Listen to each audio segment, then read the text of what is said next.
Hi. Yeah, we see you, Brent. Good to see you. There's Linda. Okay.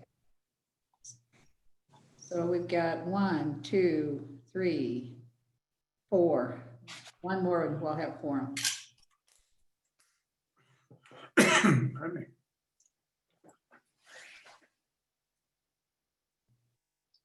How are you, Linda? Unmute yourself, darling. Hi, I'm fine. Thank you. Good. Your tree looks so festive in the background. Yes, it does. Ready to go. Well, I've got my tree up and I was going to do my video in front of it, but it's all sunny. That whole side of the house with so many windows. So Yeah. we're back in the dining room. Okie dokie. Come on, we got a big agenda today. Oh, there's Carolyn.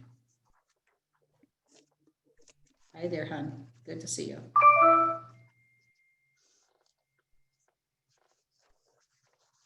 How many of you watched Governor Polis's press conference yesterday? No, I didn't. I didn't see it. What do you have to say? It was excellent. It was very well done.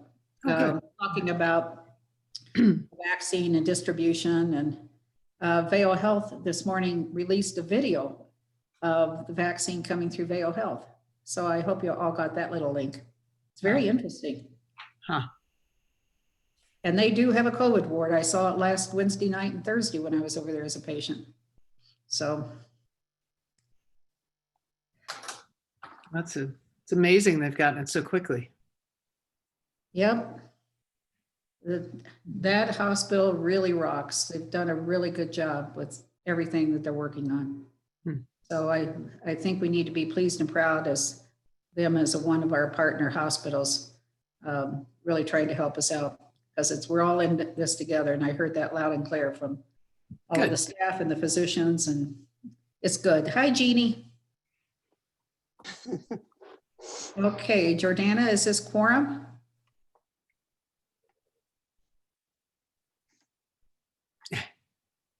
I see both. Okay, well, let's go ahead and start the meeting, and I will call the meeting to order. And with that said, Jordana, do you want to call a roll call, or would you like Suzuho to do so? Is that Suzuho? Do you have that, or who's taking notes? Oh, we can't hear you.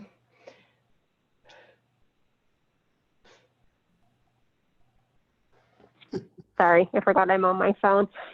We have Lindsay and Raleigh here. They're the Picken County Zoom number, so we're good to go. Yeah. So we do have quorum. Dr. Tom Kurtz is not on yet.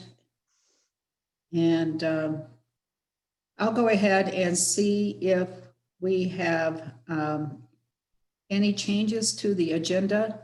Just a few notes for you. We do have Jill Ryan will not be joining us today.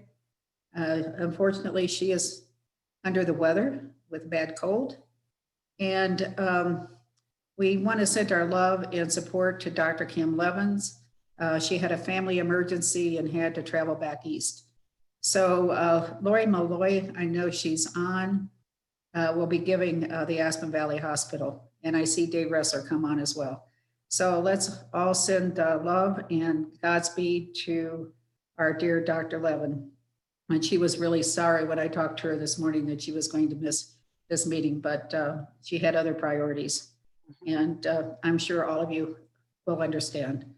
So any changes to the agenda? Those are the two big ones. And with that, let's look at our minutes of our previous meeting. I'll ask for a motion for approval. Anyone? Motion for approval. Thank you, Linda. Do I have a second? Second. Thank you, Lori. All in support? Raise your right hand.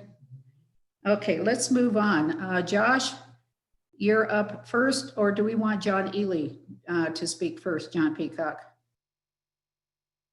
Peacock, to get Jordana appointed. Johnny Johnny Lee's on another phone conference. I just saw him in the office. Okay, we'll go ahead and do Josh then. He's, Hey there. he's there. Oh, he is there? Whoops.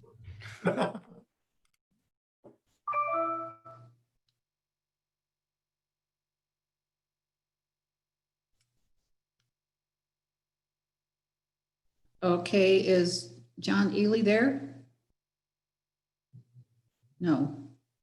Okay, Josh.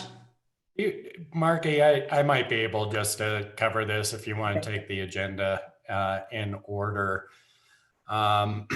Basically, under state statute, as John's been looking through it, the Board of Health needs to basically ratify the appointment of Jordana in her interim role, as well as future public health directors, to ensure that the public health orders and such that are issued under Jordana's signatures are valid. It's actually a role for the Board of Health. Obviously, Karen was hired prior to us appointing this Board of Health. So as we go through the process for a permanent replacement, the Board of Health will need to approve that appointment also.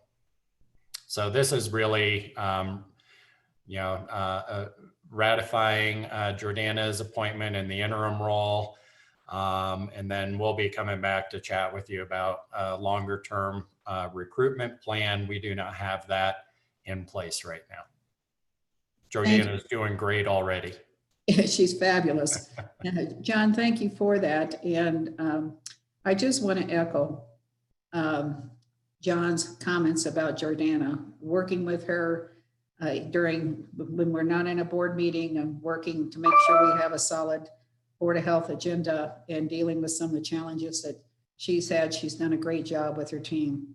So with that said, I'd like a board member motion to ratify her appointment. Tori? Yeah, I would make a motion to approve the resolution as presented. It does not have a number on it, but it is a resolution supporting Jordana Sabella as interim public health director. Do I have a second? Second. I'll second. I don't know which one. Greg. Greg, okay, fine. All in support, raise your right hand. Okay, with that said, thank you, Jordana. I assume that you have accepted. Yes, thank you all for the formal appointment, and look forward to continuing to work with you. Okay, now the next item is one that may not, well, we're going to come back to it. We're going to do the key points. Josh, are you prepared with your slideshow? I'm ready, Marky. Okay, go ahead. Okay, so I wanted to start off and look at where we were last Board of Health meeting as compared to where we are today. So when we reported last Board of Health meeting, we reported that there was 1,700 coronavirus deaths. I think that was the Tuesday before we met. Just last night, we hit the highest one-day death toll across the US with 3,054 deaths. So that's an increase of 1,347 deaths from when we last met. So we're seeing a very large increase in deaths across the country. Same with hospitalizations. When we met last Board of Health, there was about 80,000 hospitalizations. As of today, there are approximately 107,000 people in the hospital currently with COVID-19. And then case counts as well, looking at the 7-day average, back when we last met, there was about 161,000 cases per day over the last 7 days.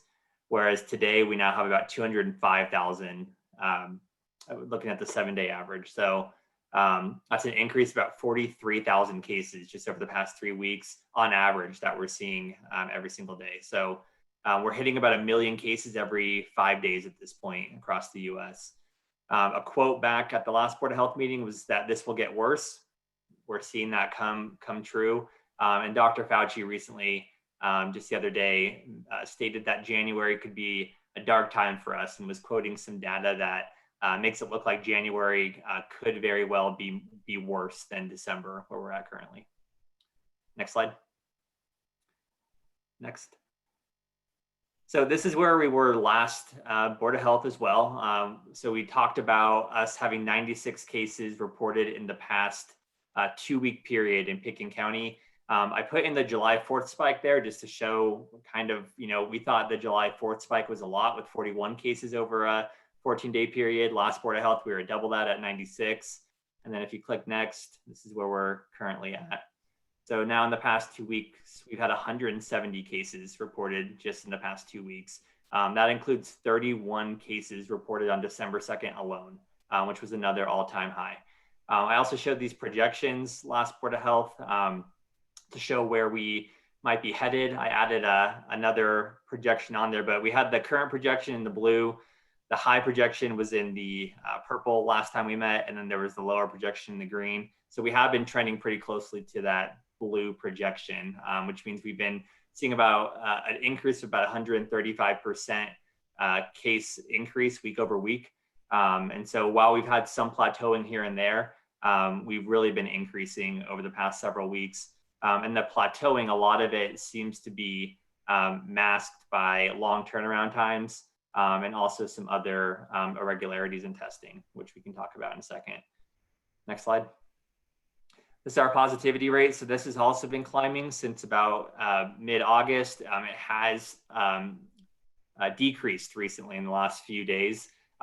Again, we've been seeing really long turnaround times. We have hundreds of specimens pending right now, across the country that have been sent out. So it's hard to take this information and kind of not question it.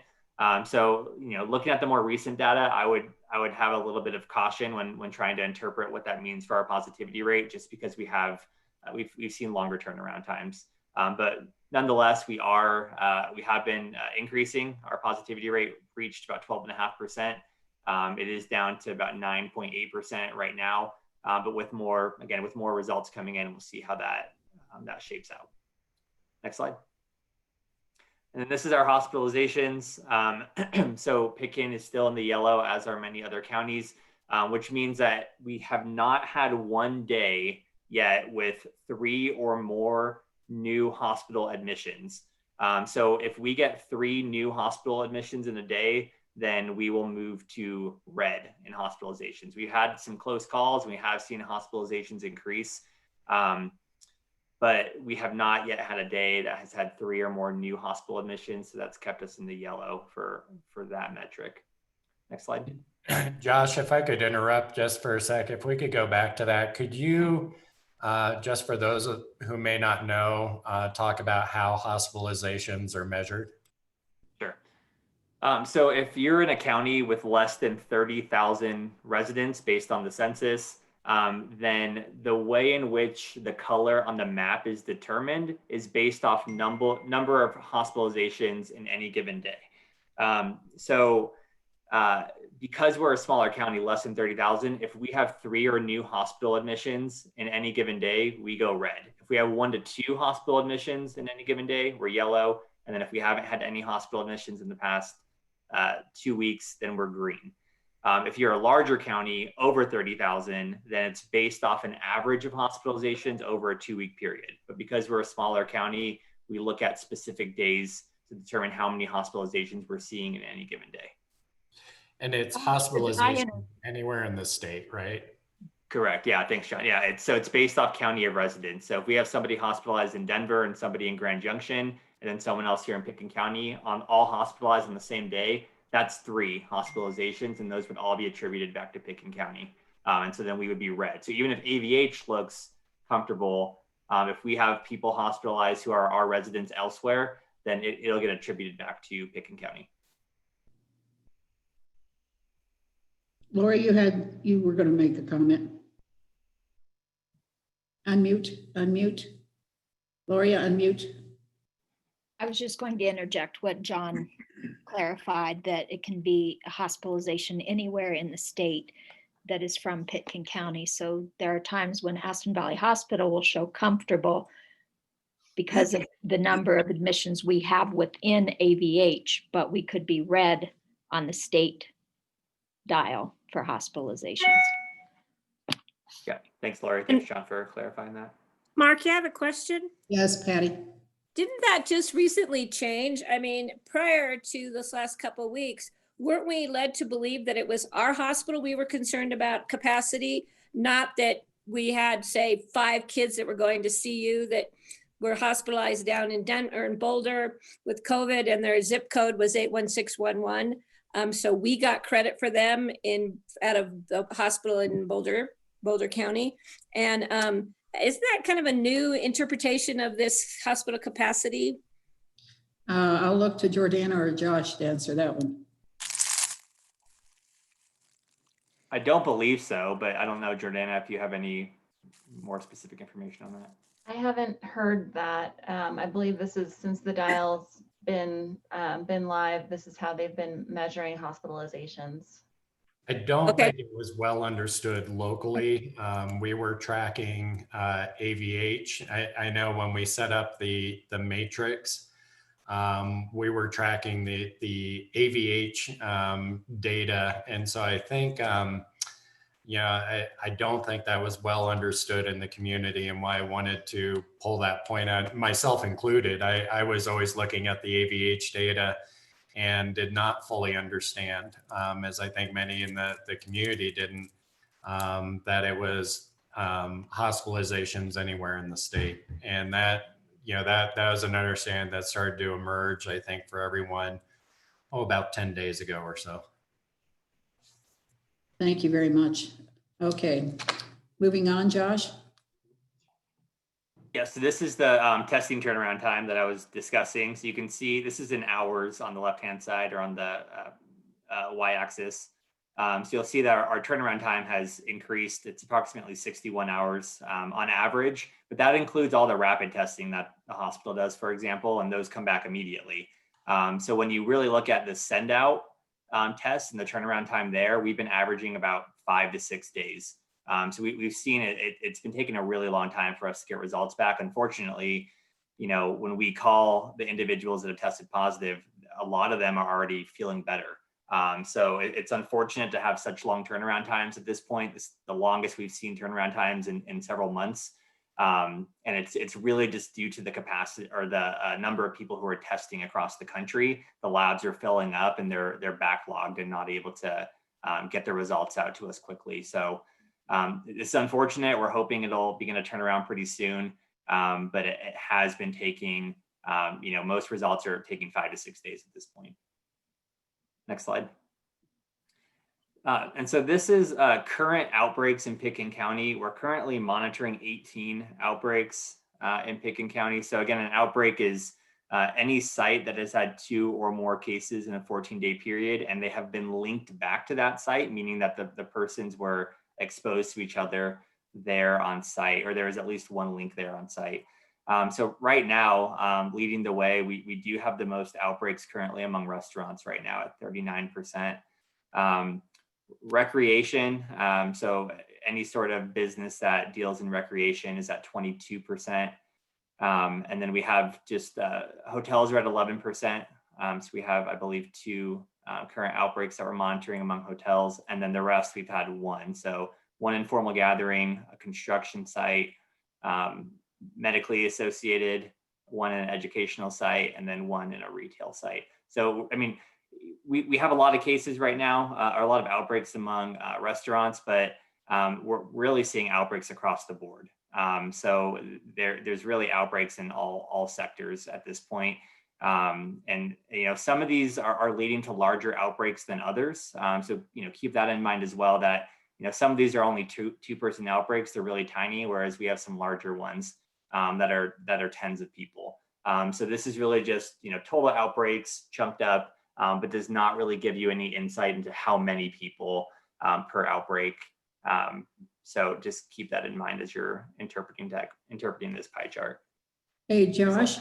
Yes. Under recreation, would that include SKICO, or is that not reported here? Yes, that includes SKICO. Yes. Question came forward. What is the definition of an outbreak, Josh?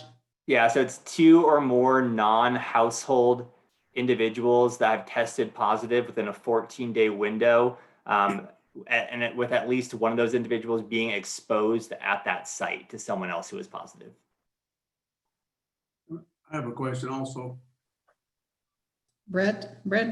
Yeah, just real quickly, given the fact all these regional hospitals are taxed, they don't have respiratory specialists or virologists per se, and the sick people, very, very sick people are going to be transported somewhere else. Where in this matrix of decision-making do we look at the ICU availability in, say, Grand Junction and Denver? Because I know that's a huge factor in most cities in like Los Angeles and in California. They are basically almost using that, seems to be singularly, in making their decisions in order to blunt the wave as they approach maximum or even over maximum capacity. Jordana or Josh? You know, Brent, so this is the way that our state is currently looking at hospital capacity, is looking at, you know, current residents being hospitalized. There's also, and Lori might or Dave might be able to talk to the planning that's going on in terms of the state and interstate ecosystem of hospital transfers and how that's being monitored. What we do know is that purple level in the dial is what restrictions we would need to go into when our hospital capacity across the state is threatened. And do we have any current numbers on ICU beds available in Denver or in Grand Junction? Or percentages? Yes, I participate. This is Lori Malloy from Aspen Valley Hospital. I'm the Chief Clinical Officer, and I participate in a daily phone call with there's over 20 hospitals in the Western Healthcare Association that participate, and we talk about our number of COVID patients, number of vented patients, critical care bed availability, those kinds of things. Today, St. Mary's has 5 critical care beds available. I believe, if I recall correctly, they have around 28 COVID patients today, and 7 of those are on the vent. But right now, there are critical care beds available in the hospitals that have critical care beds. And we work collaboratively with the hospitals in the Western Slope. For example, last week, we took 4 swing bed patients to free up staff and beds in another hospital that's able to take higher acuity patients. So we're working closely. We have daily calls, including on the weekend. And there is a transfer center that was created by the Colorado Hospital Association for hospitals to be able to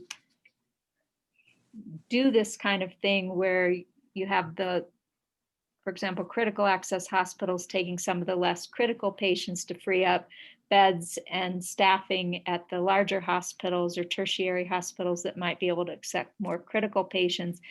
And hospitals determined a primary hospital that they would transfer to. And if they didn't have a bed available, then that hospital would help find a bed for example, our patient. Well, in your opinion, then those beds, those ICU beds, are not in extremis in Denver and Grand Junction, because they are in California for sure. Not today, but it's just an ever changing landscape, and we have to stay connected daily. And we can right now we're in what's called tier 1 in terms of need to transfer, and that means just our usual processes for what we do to transfer a patient. So we aren't at the critical level right now. A few weeks ago, for example, Denver hospitals, many of them were being asked to take patients from Oklahoma and New Mexico and Texas, and we get crunched from not just within our state, but other states if they become overwhelmed. And so there was a bit of a crunch. In the calls this week, I would say that the COVID numbers for our region are down a little bit compared to a week ago, and the number of patients that are critical that need to be placed on ventilators has gone down, which is a good thing. Well, thank you. Thank you very much. Yeah, thanks for asking. Brent, a recent report I saw, it looked like there was over 200 ICU beds available in the metro area as of last night. Do they work on percentages? John, do they do the percentage of how many beds are available, or is it just a finite number of beds in these surroundings of Denver? Yeah, there are percentages. I don't have those. Anyway, they're comfortable with 200, I gather, so that's good enough for the moment. Yeah, thank you.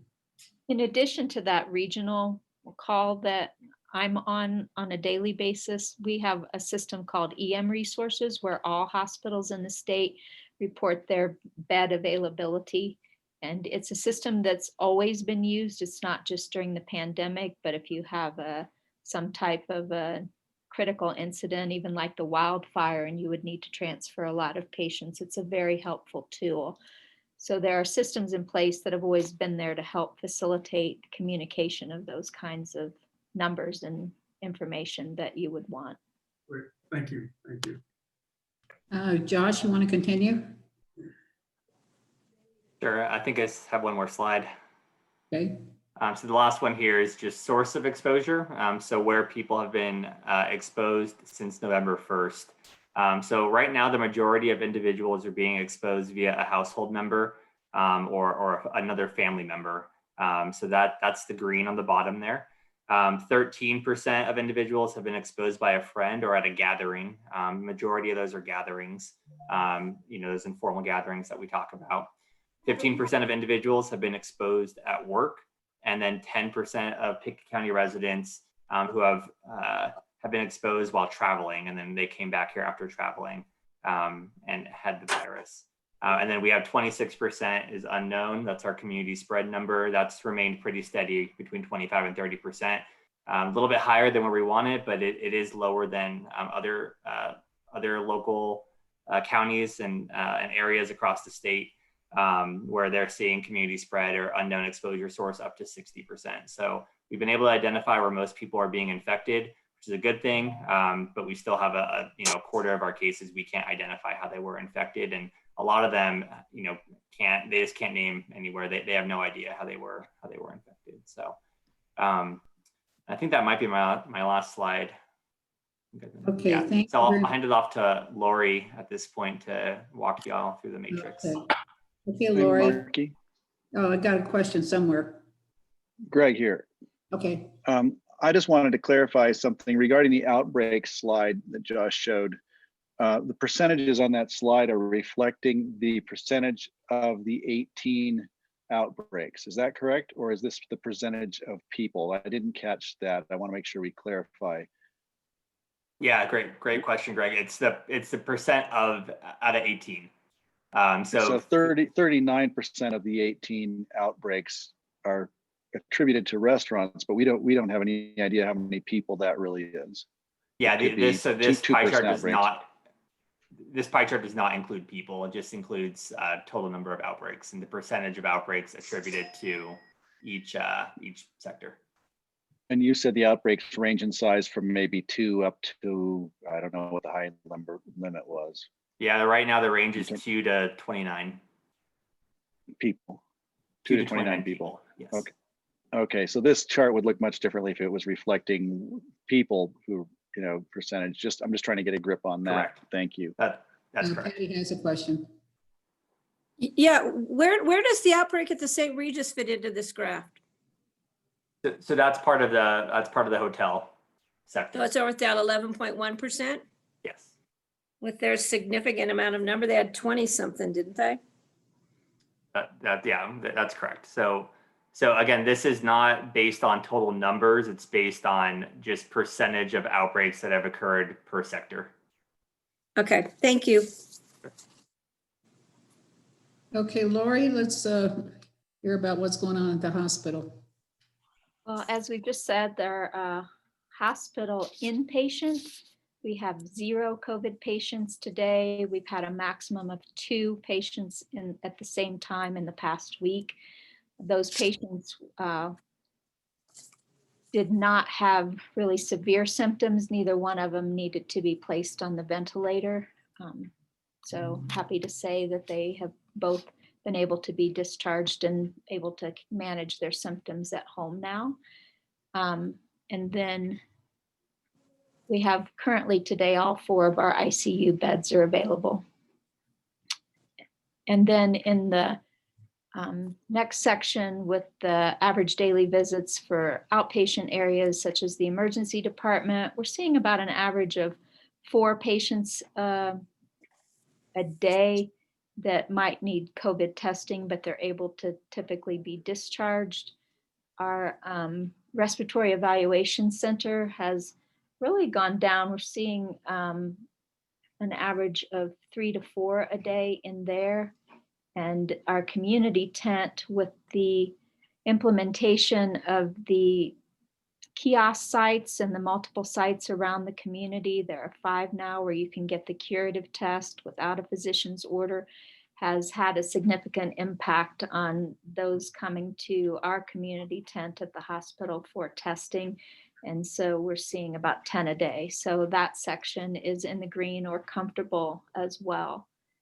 I do want to say that our 2 curative sites, the kiosk in Aspen is seeing 85 to 100 tests per day, and the Basalt site about 65 to 75 tests a day.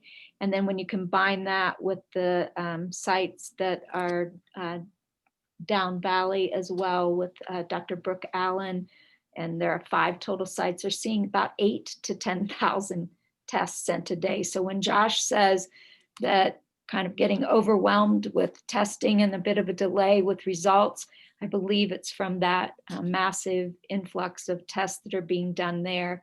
At the hospital, we're not seeing a delay in our test results. We're still getting about an average of a 48-hour turnaround time on the tests that we send out. And of course, then we also have the rapid tests that are done on site that can be done within 45 minutes. We do have our healthcare worker on the matrix at the cautious level. Currently, we have 6 individuals out with COVID-like symptoms. Our last positive result for an employee was on November 30th.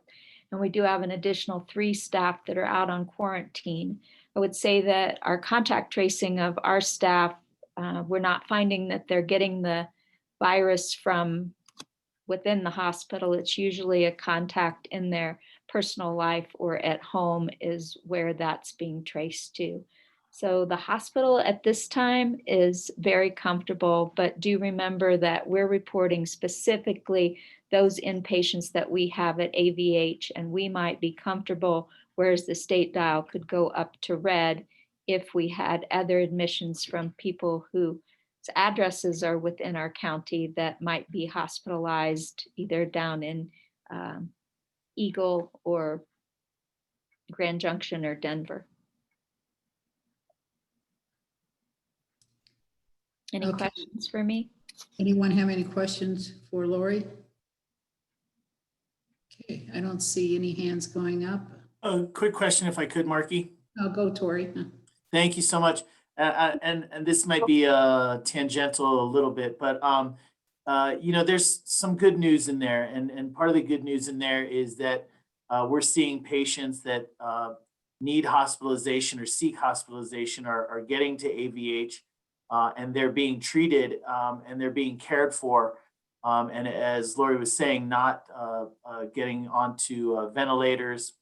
And so my question is, for those people that are symptomatic, for those people that are feeling some effects, what should they be doing? You know, what is it that AVH is doing to the patients that they're taking in? How can somebody take care of themselves if they are symptomatic?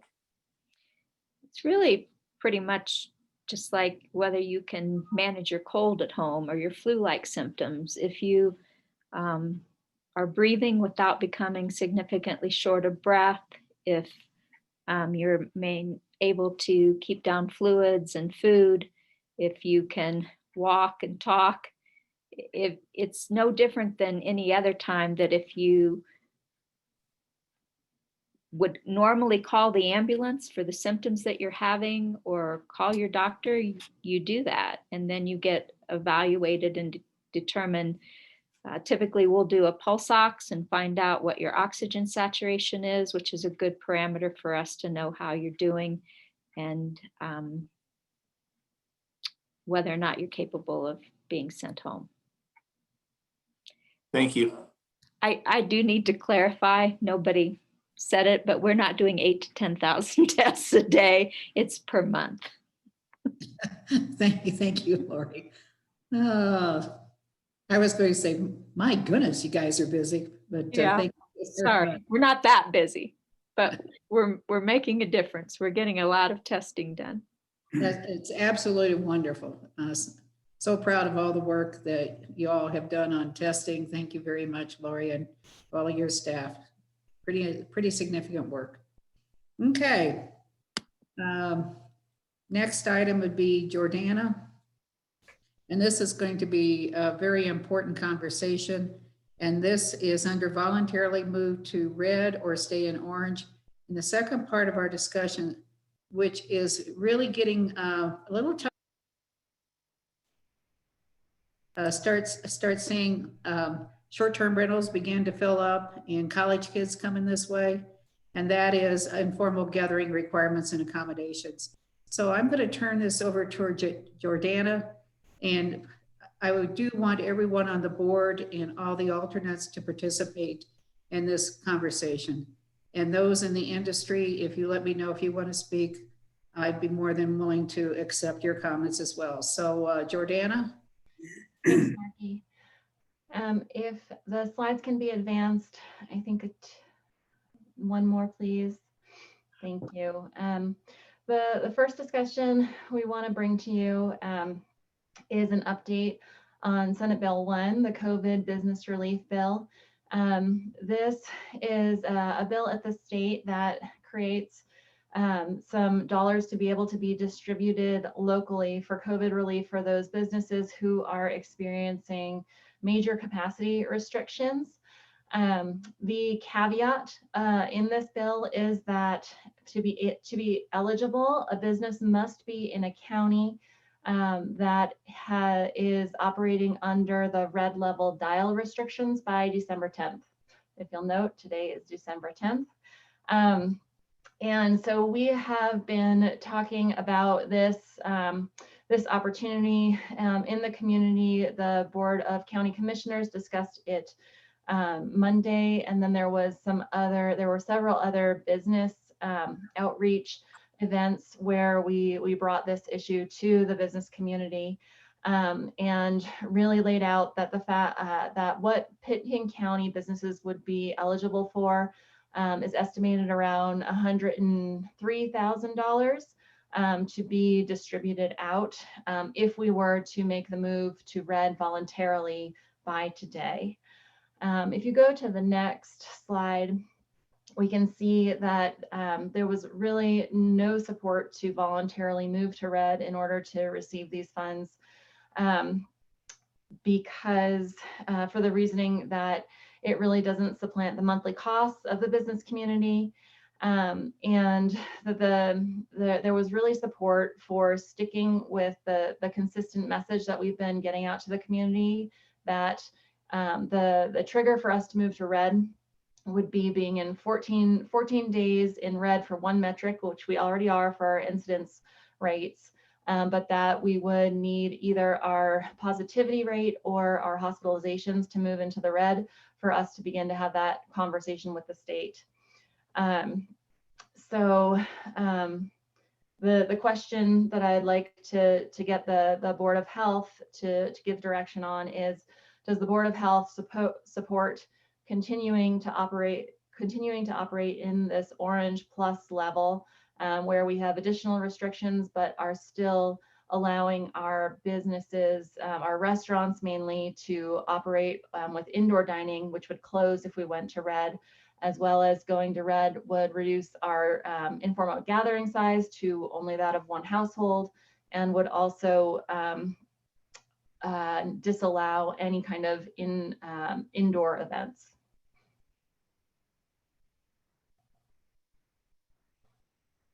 Any comments? Patty or Greg, you may want to give us some feedback from the BOCC on this particular topic.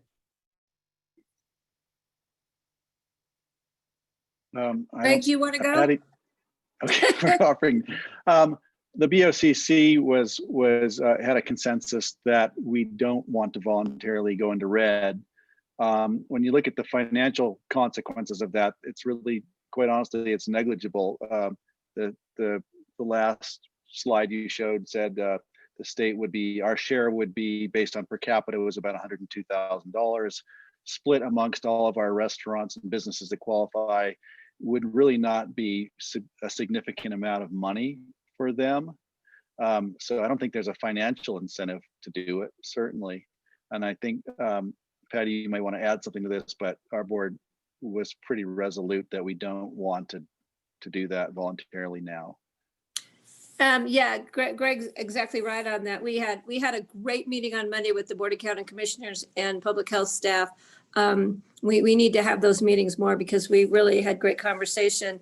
I think the board also acknowledged that this is a critical time of year for survival of our local businesses, be they retail, but especially for our restaurants.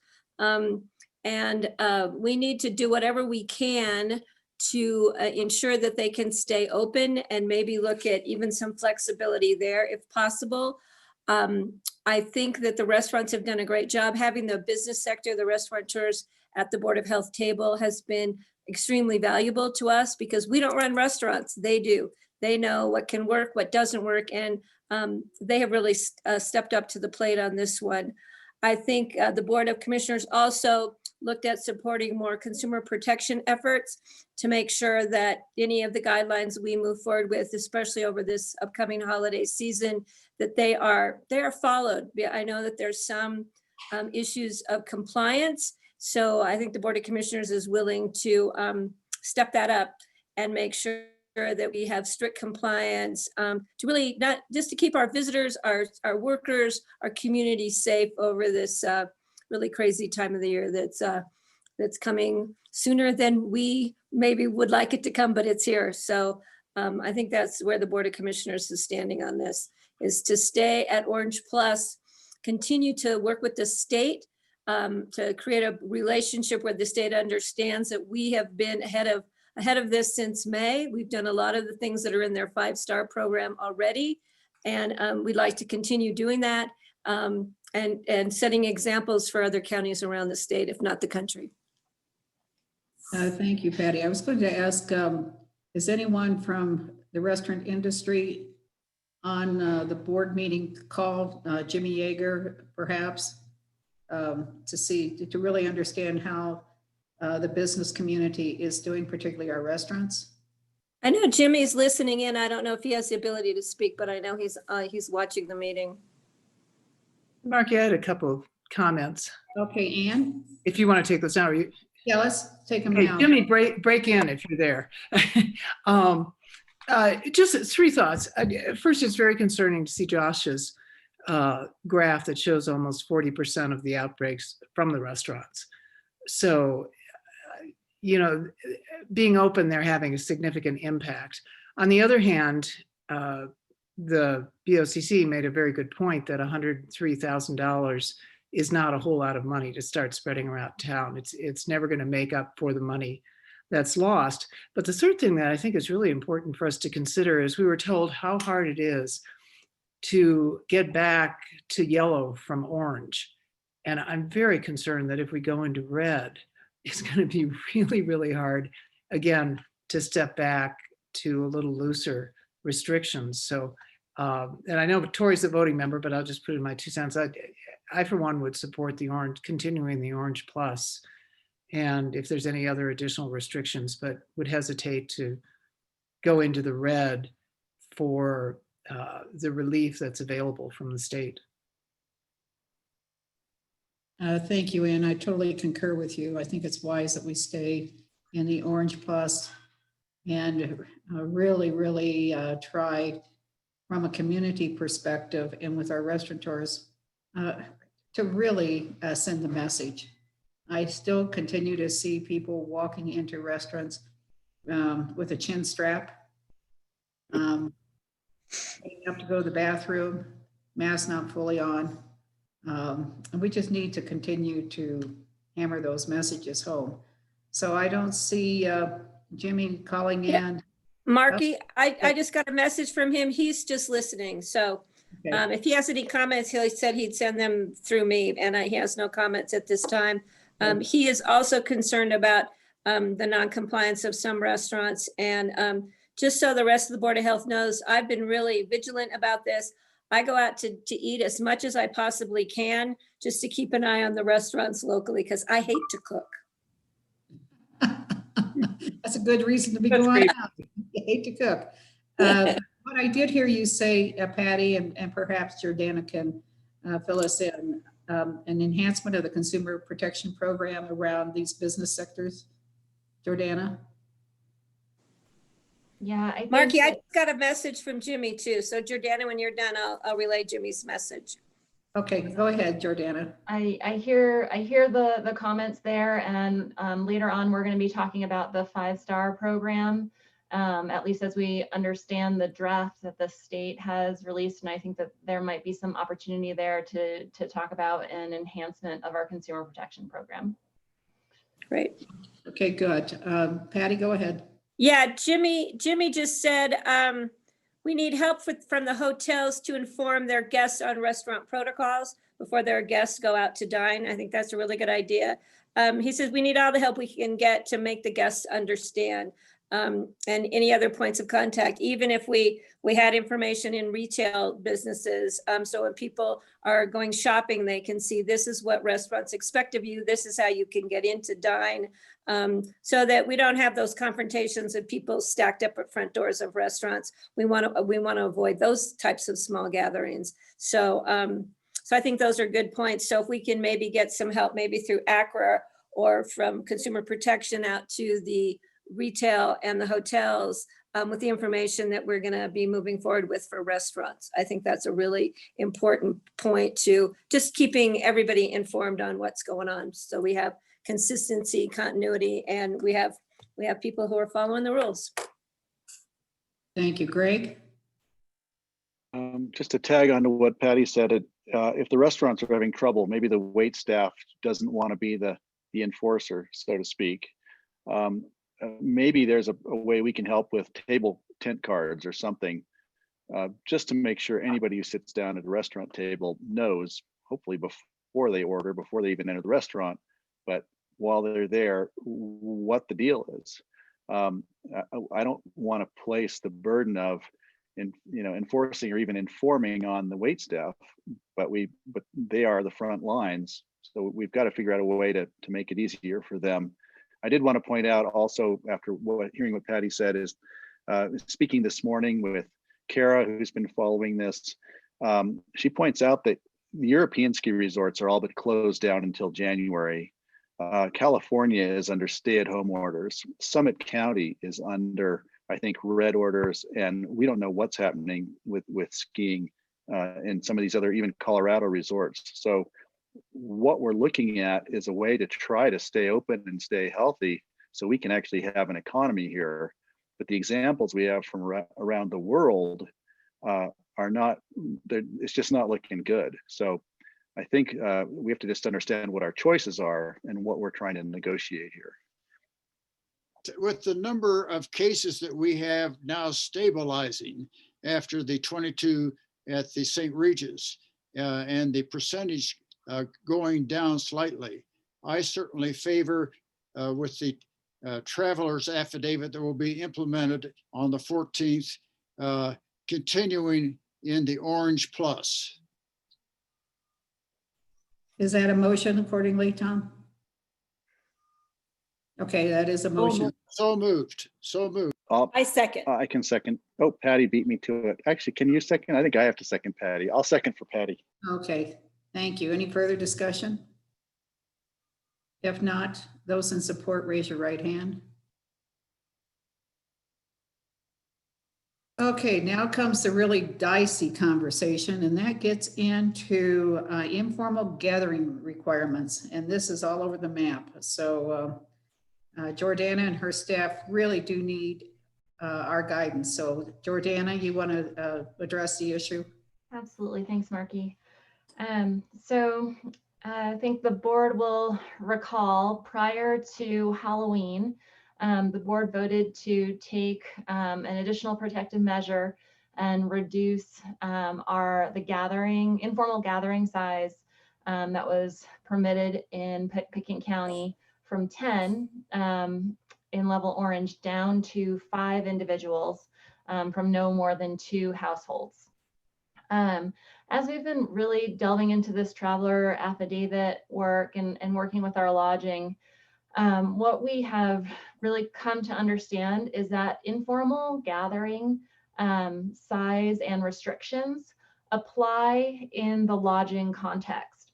So whatever we set as our informal gathering size and limits will carry over into what is permitted in short-term lodging. As you can see in the language, everything from campgrounds, motels, hotels, Airbnb, short-term lodging accommodations, hotels, you name it, as a unit. So what the question is that I'd like the Board of Health to weigh in on is, okay, one more thing before the question. So we would like to make sure that we can clarify this in our public health order, and want to make sure that the Board of Health is weighing in on whether that informal gathering size restriction that will be applied not only to people gathering in their own private homes or outdoors, but will also be applied to these lodging situations. We can write into the order that should it be this 5 individuals from more than 2 households, which is more strict than the orange level, or if there are any other thoughts on what this board wants us to move forward with, in recognizing that we really want to be clear for our lodging establishments and recognize that they are really helping to take on a lot of education and enforcement of whatever this informal gathering size is, as it pertains to their visitors who are coming to stay with them.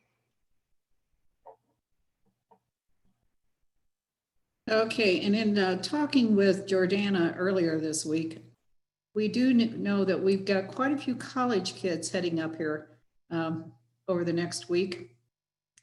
And that's not 1 or 2, we're talking several hundred heading up.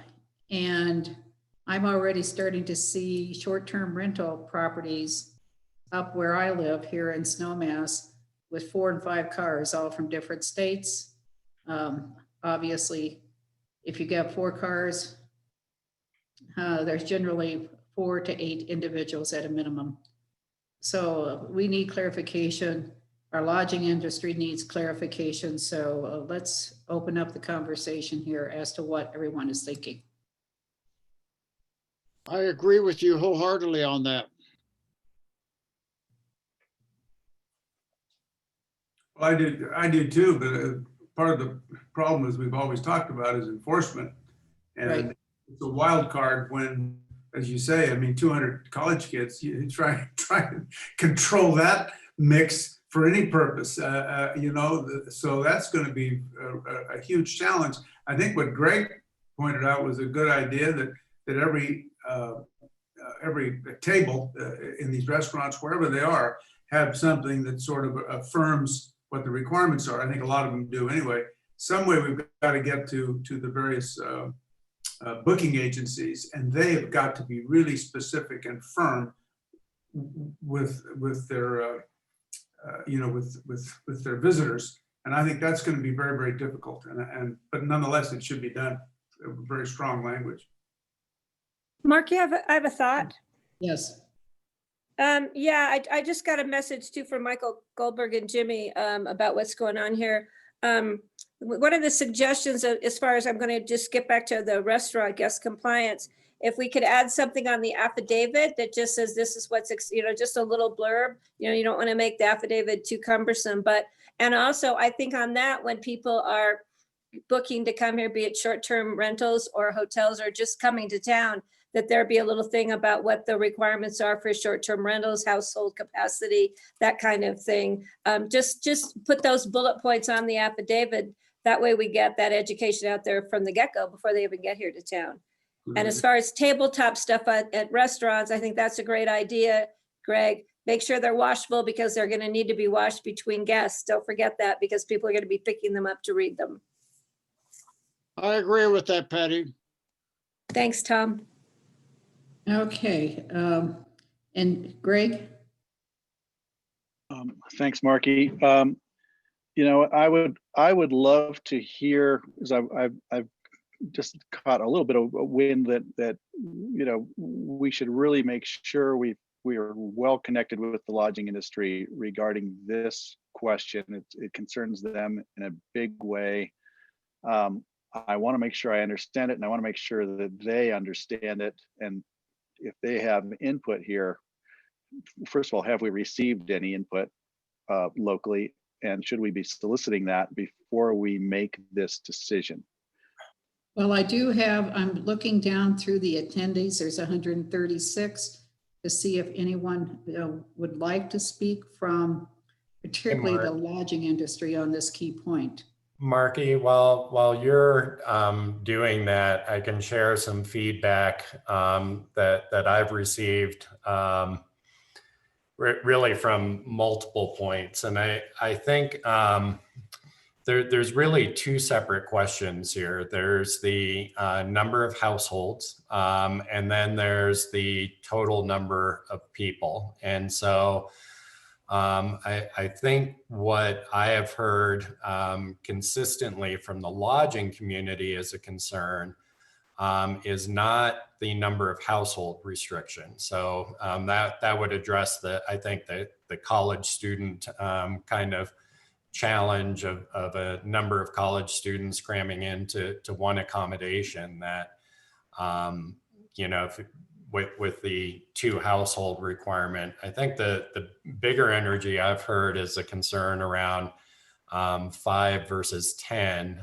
which is the state standard, and the concern that 2 households, or two households, for example, that make up one family will oftentimes exceed that 5, and there's the enforcement piece there. Is that what we're really trying to do? And so 2 separate questions there, and that's why we brought it back. How it's been consistently applied is that the informal group gatherings have applied to lodging, but that wasn't a specific conversation that we had before Halloween. And so it might be good if you found some lodging folks to confirm that, but I know I've fielded a few calls on that. I don't have anyone from lodging weighing in as of yet. So John, let me see if I understand where you're coming from. The 5 requirement for short-term rental or lodging, even if it seems to be a very limited number of allowable individuals, whereas if we took it to 10 with 2 households, that would allow for 2 families to come with their kids. Is that what you're suggesting?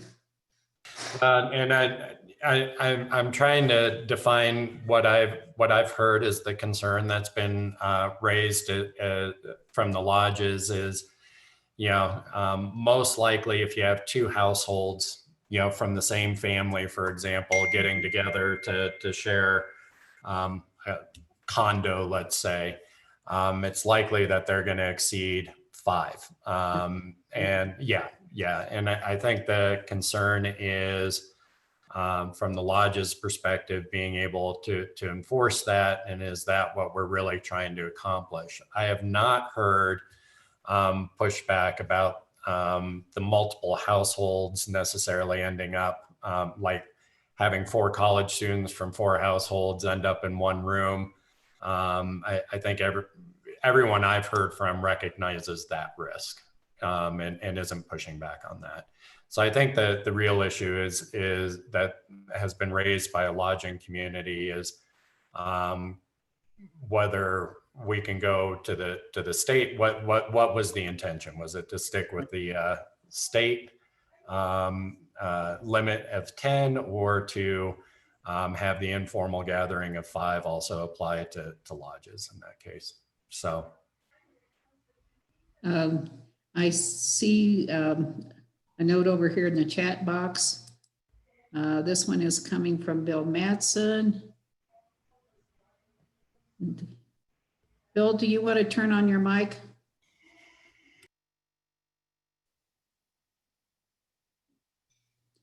His question, should the Board of Health indicate indoor, public, and private gatherings? Is it intended for outdoor gatherings too? Sorry, I was responding to that. I didn't realize it was just going privately to Bill. Yes, in whatever we set as an informal gathering limit applies indoors as well as outdoors in private settings as well. Thank you. Comments from the board, 5 or 10, which is the state level with 2 households. Dr. Kurt? Let's look at this from the epidemiologic point of view. If 10% of the cases, if we have a 10% positive rate now, 10 times 10, in other words, 10 individuals times 10 means a 1 out of 1 chance of a group of 10 being positive. It's much better to keep that number lower under the current percentage positive. Patty? Yeah, I don't disagree with Dr. Kurt on that point. The problem was with enforcement. Enforcing those numbers in any way, shape, or form is difficult, if not impossible in most cases. I think that especially over this holiday, with people coming to town and family sizes, 1 or 2 households, I think 10 makes better sense as far as compliance. I think we have to kind of look at both sides of it. To me, if I'm going to violate at 5, I might as well violate, at 11 or 12 or 15, especially if nobody's going to enforce. So I think if we set a more realistic number, say 10, hopefully we'll have better compliance with that. It's just a thought we might want to think about. And Thank you, Patty. Brent? compliance obviously is a huge thing, no matter what we come up with for almost any principle. And I mentioned this before, but I think, again, more strategic use of the Picken alert. California and Los Angeles in particular sends these out randomly, gosh, at least once a week. And I'll even read from it. New public health stay-at-home order, COVID-19 is spreading rapidly, stay at home except for essential activity, wear your mask, keep your distance, and then they have a link. And I don't know that we need to do that exact same thing, but I think this again alerts everybody as to how important and how citywide and countywide, countrywide really, this whole thing is. Because we're concerned with compliance and communication. That's what having something on a restaurant table reminds everybody, getting them at the airport with the questionnaire. All this is designed, right, to hyper alert you to watch your behavior. This is another tool we have, and I think especially going into the Christmas holidays, if we're ever going to, kind of come apart, it's going to be during this period. Thanks. Well, I want to come back to that 5 versus 10. I'm well aware of several families here, and it's multi-generational. Their grandkids are coming, mom and dad's coming. They're well over the 5 limit. I had several phone calls accordingly and encouraged them to trim down the party. Well,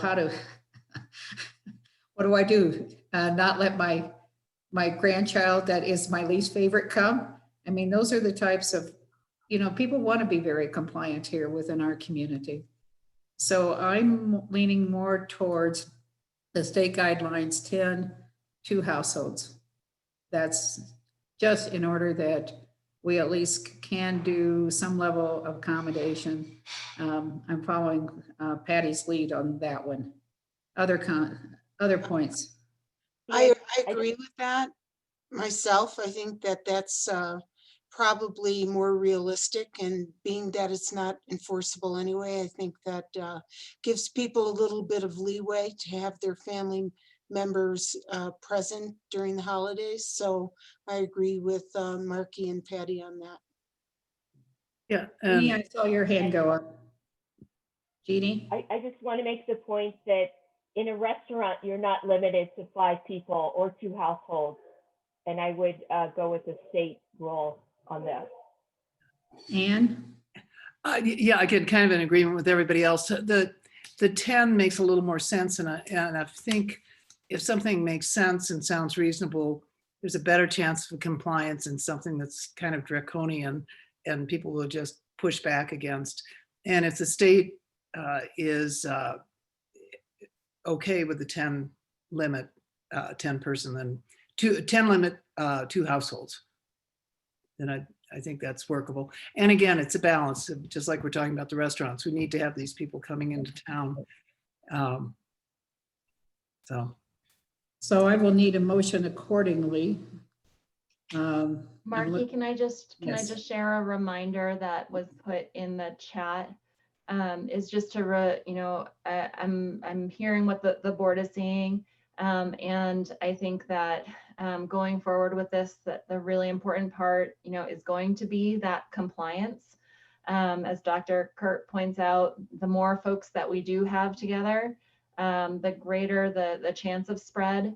And so, if we think that this is a measure that by doing this, we're going to be limiting those households of 15 or 18, coming together, but also recognizing that if whatever happens over the holidays, whatever our rules are that we put into effect, if we do tick up into the red level in either one of our hospitalization rate or positivity rate, we go to red, which then we go down to 0 informal gathering. So it's only limited to your household. And then we completely, lose indoor dining and any kind of indoor formal events. So, I think that I hear the balance piece of it. And I just want to, for any community members watching, want to really get across the point that if we're going to be giving, setting a, lessening one of our restrictions, that we're really needing to count on the personal responsibility of folks to comply with that, as well as our lodging partners to comply with that limit of 10 in 2 households.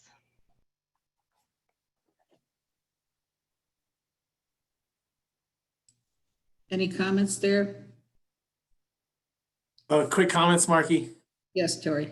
I was able to check with a few of my board members. So the city of Aspen can support the alignment with the state limit of 10 with a real emphasis on only 2 households and maintaining that. But overall sentiment here is exactly what you're talking about. It's about compliance and enforcement. I mean, this is going to be another level of difficulty. One of the discussions that's really been pervading some of what I hear, though, is, a lot of people are concerned about the fact that lodging is at 100%, while other aspects and sectors are so limited for handling capacity. And I'm not suggesting that we use this as an opportunity to limit that, but I think that that's part of the discussion that needs to happen as well. Are we being prepared for what the holiday season generally returns to us here in Picken County? And maybe somebody could speak to what lodging looks like for capacity right now. What are bookings trending at? What are we going to see for occupancy levels? Thanks, Marky.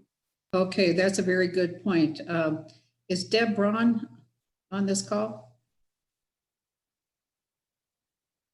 Anyone from ACRA or Snowmass Tourism? Hi, I am on this call. It's Debbie Braun with the Aspen Chamber. I think you can hear me. Yeah, Debbie. Hi. Welcome. I would actually defer to Eliza Voss from my office, and it'll probably just take her a minute, but we do have the pacing report and can get you that information here shortly. Thank you. That's going to be quite a bit of interest to the board as we move towards a decision on these numbers. And as soon as she gets the data, can you interrupt us? Absolutely. Okay. Any other comments? I have just, Marky, Yeah, Brent? yeah, just a short one, sort of, you know, philosophic, I guess, but Dr. Fauci is basically saying if you're about to get on an airplane, don't. And if you're about to go see your mother and your father and your very old grandmother and all your old grandchildren, don't. So what's coming out of him and Michael Osterholm and I, you know, as far as I can tell, almost everybody, is that this is the time to not travel, to stay at home and to not see anybody for any reason, period. And I know that's extreme, and we're going to bear the brunt of it because we're this destination resort community. And so it's going to be super difficult, but I think in my view, we need to keep in mind that the scientists are saying, don't, whatever you think about doing, don't. So I just wanted to say that. Thank you very much. Okay. Anyone Marky, Greg else? here. I was Yep. stepping on Brent when he first came on. Thanks, Brent. That's a sobering comment, but it's good for us to hear that. I think that what we're seeing and hearing about, and I will probably hear more about later from our community, is how many cancellations they're being threatened with or heard about. And we know there are cancellations across the entire industry because people really are taking the science and the doctor's advice that maybe this isn't a good time to go. I'm concerned because I don't want to see the cancellation of trips being blamed on the stringency of our public health orders here, singularly our affidavit, for instance. And so that'll be part of a discussion coming up. But the affidavit isn't what's making people cancel trips. I think they have other reasons, because we see that affidavit being used in other states and have been for several months now. So I wanted to bring that up, but also George Newman just sent me a note pointing out that, you know, while we're talking about the possibility of just 2 households and maybe 10 people in a hotel, still the restaurants don't seem to have any ability, or we don't have restrictions on restaurants regarding mixed patrons at tables. So we still can have mixing. It's not like an informal gathering in a restaurant is what it is. If people come in and meet for dinner, and they could be from multiple households. We don't have rules about that right now, but I'm wondering if we should be discussing that while we're talking about these restrictions. And it breaks my heart to be trying to tamp down and put tighter restrictions on, but we need to be aware of where the leaks are and how this spread can happen. So the discussion is with restaurants as well as the hotels. The other point was, I know the restaurants felt it was very unfair that hotels could be at 100% capacity while they're limited. And I see their point, but also if the hotels get cut back dramatically, the restaurants will even have a harder time of it. So we are all in this together, and we all ought to be looking at how we can take care of each other here. And it could be that some of these limits really do make a lot of sense, and that includes the affidavit, which we'll be speaking about. Okay. Jordana, do we have a restriction on the number of people at a restaurant to 2 families? No, there's no household restrictions currently for restaurants, but table and party capacity is limited to 8. Okay, thank you very much. Okay, Deb, do we Great. have that? Yep, thanks. I stand corrected. Thank you. Hi, Marky. Yes, Eliza's on the line and she can share that report right now. Hey, Eliza.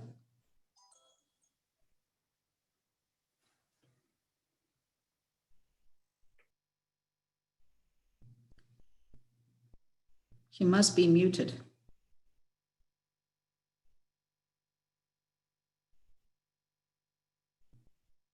Liza, I think she was having problems. She was going to drop the report into the chat, but she said the chat's disabled for her right now. So I apologize. Just give us another minute. Maybe if somebody could make more comments, and then she'll be ready to go. okay. Anyone else? Eliza, if you want to send it to me, I can help share it. A comment by Brent of using the Picken County alert on a more regular basis to remind people of the social distancing, et cetera, and to remind their guests that this is important for Aspen to really remain as popular as a community as it is. We want to remain as we are, and we really need to remind people. Okay, thank you, Tom, for that comment. Okay, I'm looking to Jordana. It's not there yet.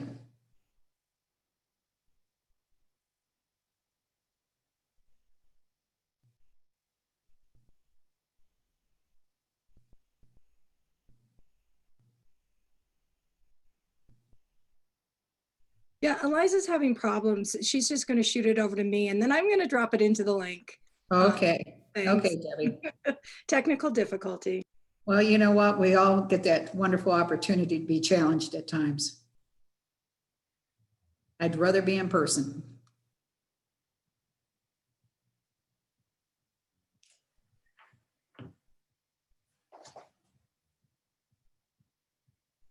Okay, we'll wait a few more minutes until Debbie brings it up. All right, I've got it here. Okay, Jordana, go for it. I will Interpret. share my screen.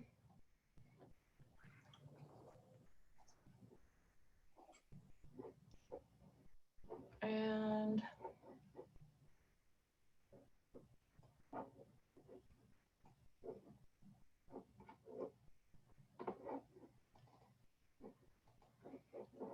here we go. Can folks see that?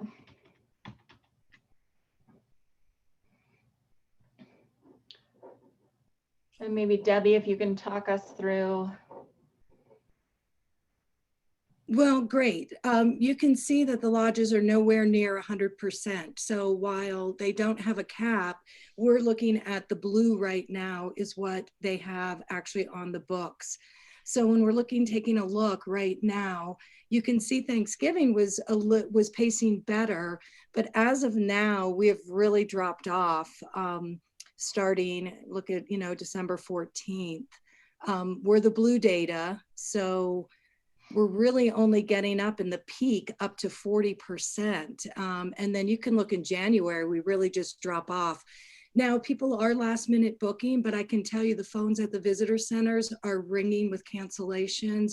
They're ringing with people not understanding the affidavit and not knowing if we're gonna stay in Orange Plus or go to the red. Many of the lodges right now are seeing more cancellations than they are seeing bookings as we're moving forward. So while I know there's not a cap on lodging, by nowhere are we anywhere near where we would normally be. Okay, that pretty much paints a picture there. And the question, what happens if we get a dump? I think we'll see some last minute bookings. We sure could use a dump. Snow conditions are not the best in the world. But, let's go back and revisit that 5-10 issue. Do I have anyone on the board willing to make a motion either for 5 or 10?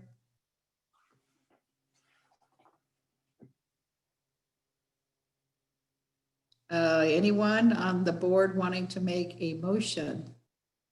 Tom? Being realistic, I will state, let's implement it as the 10.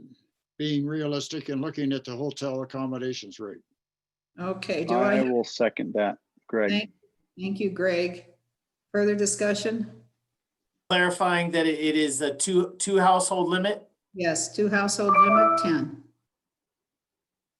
Okay, I don't see anyone. Can I just make a real quick comment? I just received another message from Jimmy Yeager about the 2 household things in hotel restaurants. Another point too, if we educate the concierge who book a lot of their reservations, just letting people know that the best practice would be only this amount of people can sit at a restaurant table, and it would be limited to 2 households. Just that would make it, the restaurants have a really difficult time with that compliance issue. But if we can get that education started with the concierge and the hotels, that would make a big difference, I think, to the restaurateurs. Yes, it's consistency, consistency. You got it. Thank you. Okay, all in support of up to 10, 2 households? You got unanimous there, Jordana. Okay. Mark, you just clarifying that this is our informal gathering size limit that applies also in lodging settings. Yes. Okay, next item on the agenda is one that we've waited to hear for well over a year. It's with great anticipation and excitement that we're going to start now talking about vaccinations. Caroline? Okay. Hi, everyone. I'm Carlin Porter with Picken County Public Health. I am the Emergency Preparedness Coordinator, if we have not met previously. I'm going to give an overview of where we're at in the vaccination planning process, especially as we start moving into implementation pretty rapidly here. Next slide, please. So here is an updated timeline of where we're at in the process. I would actually probably rewind a little bit further. We've started our planning probably back in June, I would say, prior to the state planning their distribution plan. So we've been working on this for a couple of months now. It's been a partnership between Picken County Public Health, Aspen Valley Hospital, and Community Health Services. So as we go through this process, I will turn things over to our providers, Aspen Valley Hospital and Community Health Services, to speak a little bit about what their individual roles will be. But as of right now, this is the timeline we're looking at. We know that the FDA is meeting today and speaking as we speak about the Pfizer vaccine. So we expect that to be approved any day now and to receive the first shipment of vaccine next week. The Pfizer vaccine will be shipped to Aspen Valley Hospital, and we will expect to receive Moderna vaccine at Community Health Services a week later after the Pfizer vaccine is approved. Okay, next slide. In terms of the vaccines that are coming online right now, there's been a lot of talk about the Pfizer vaccine and the storage requirements. So just to quickly touch base, both of the vaccines we're looking at right now in terms of Pfizer and Moderna require 2 doses. The Pfizer vaccine, the doses are 21 days apart, and the storage requirements require ultra cold storage. So Aspen Valley Hospital does have an ultra cold storage unit, so they're able to store the Pfizer vaccine on site there. The minimum order dose is 975, which is pretty high for a community of our size. So the idea is that they are shipping out the Pfizer vaccine to pre-positioned sites across Colorado so that it's ready to roll once we have the ACIP recommendations, which will come after the EUA approval. So once we have those ACIP recommendations, everything's supposed to be pre-positioned across the state so that it can very quickly get to those final points of the providers to get it actually in arms. So I think that someone had mentioned the Vail test earlier today in the meeting. The Vail location is the pre-positioned hub for our vaccine coming to Aspen Valley Hospital. So it'll go to Vail where it will be broken down from that 975 doses into smaller quantities and then redistributed out from there.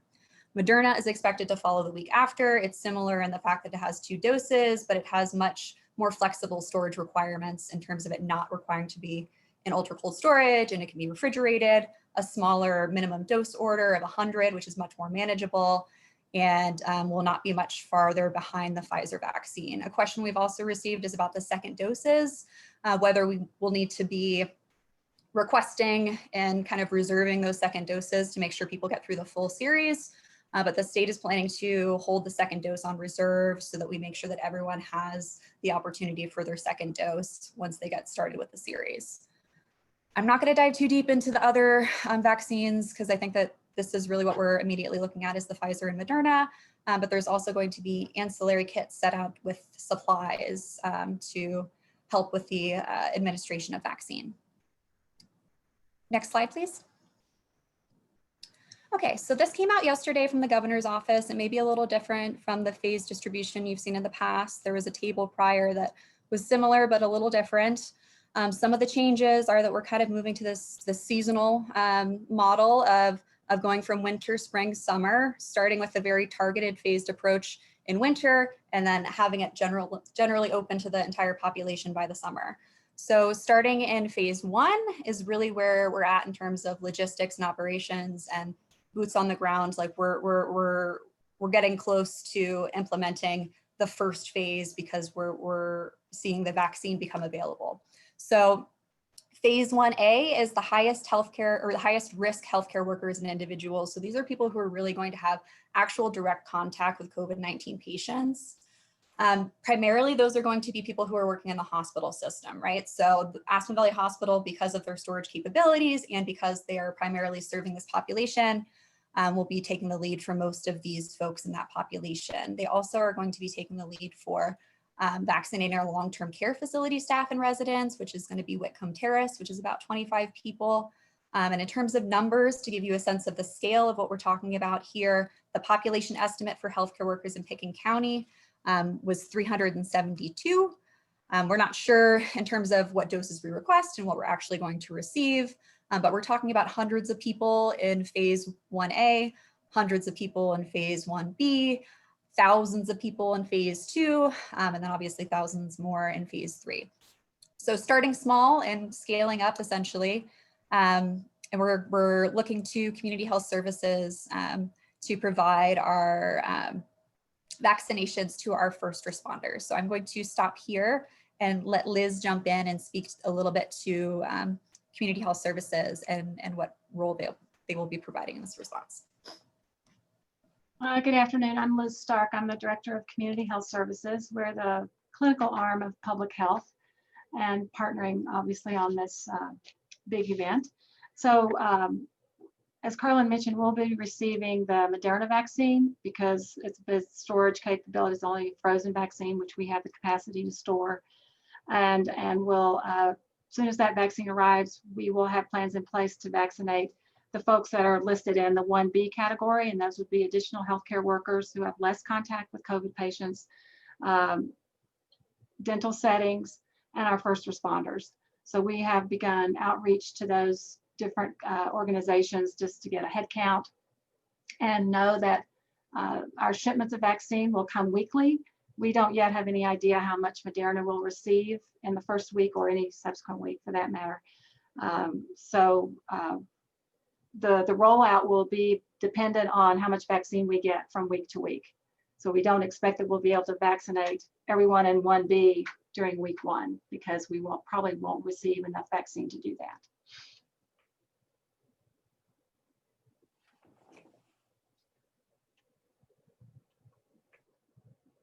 Okay, let's jump back in about phase 2. So after we get through our highest risk healthcare workers, our long-term care facility residents, our first responders, then we're moving on to another very important phase, which is our high-risk individuals and essential workers.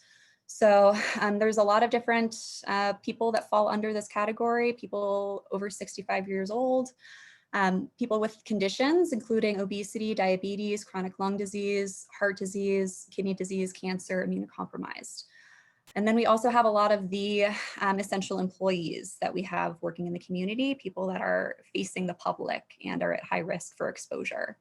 So the idea with phase 2 is that we're probably going to have 2 kind of buckets of work to do. One is going to be with the essential working group, primarily working with the large employers and connecting the employers with resources and planning process going forward to make sure people have an understanding of like what the registration process is going to look like, getting those systems in place so that people can make sure that they know what the process is. But as we get to phase 2, we're going to have an increase in providers. So the idea is that we're going to have more private practice physicians offering this in their offices. So those folks are going to really know their population that they serve and their clients and will be the best people to identify our high-risk individuals, whereas our major employers and industry will be identifying our essential workers in partnership with public health. So more to come on phase 2, but we're thinking through those pieces. And I know a lot of questions have come from folks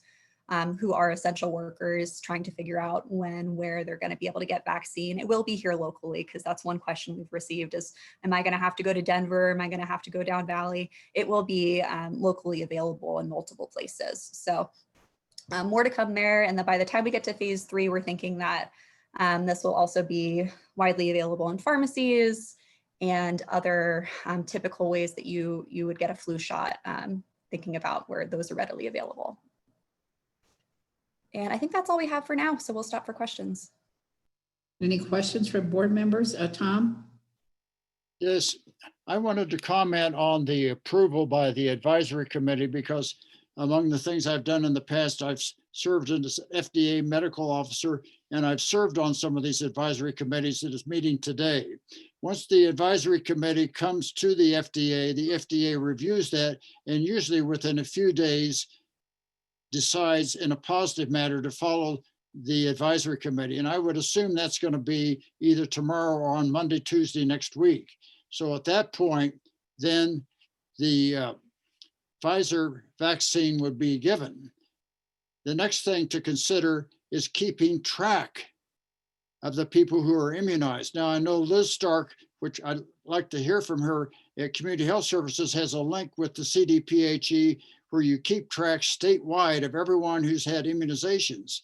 And when that happens at AVH or a private physician's office, I'm not sure if they're going to be linked into that system, because the manufacturer wants to keep track of how many doses have been given, and the United States Public Health Service wants to know the efficacy of the vaccine. So for Colorado, they want to know how many immunizations, the ages, the gender, and all that information that Liz Stark would be able to tell us how to log into that system.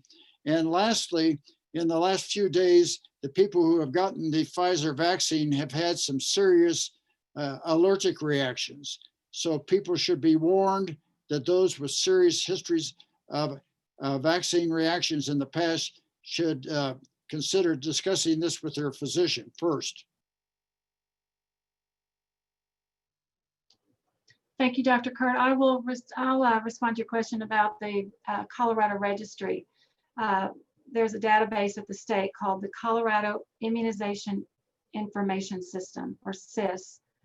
And it is a requirement that any provider who's going to be administering COVID vaccines participate in the CIS program.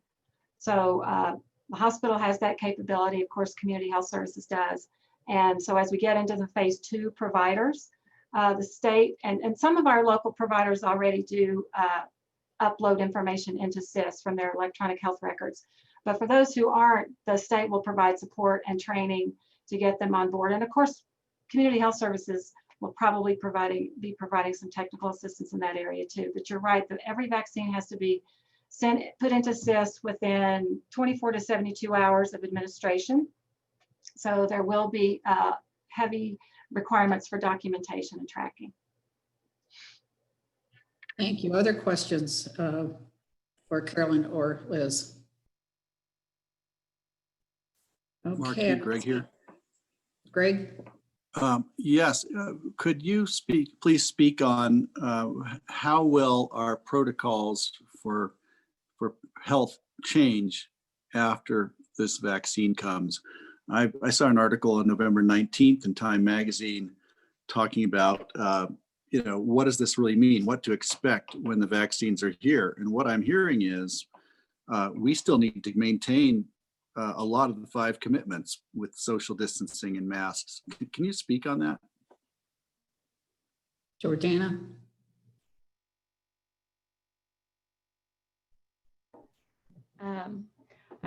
I will say my piece and then turn it over to Carlin and Liz. Just that in the short term, Greg, I think we want to make sure that we are getting the message out that until there is guidance otherwise, it is imperative that we continue to use all of those other protective measures of wearing masks, distancing, washing your hands, staying home when you're sick, getting tested, and that this is still going to be the long road to see how well this vaccine works, when we are at a level when we can consider reducing some of those requirements. But that would be the message that we need to put out just now. And Carlin, I don't know if you have any other future projections.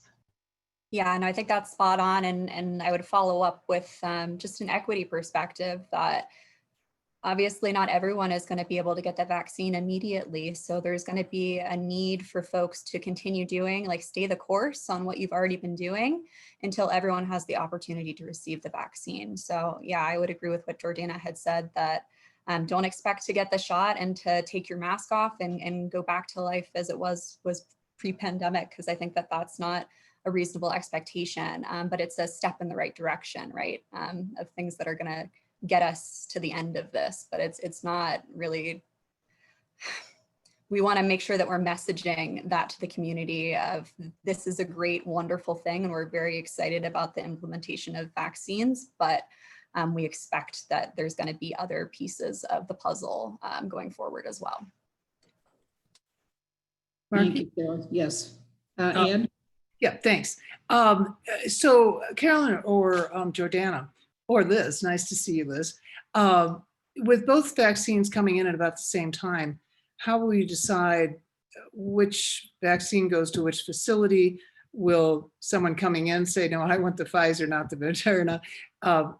How will you handle that?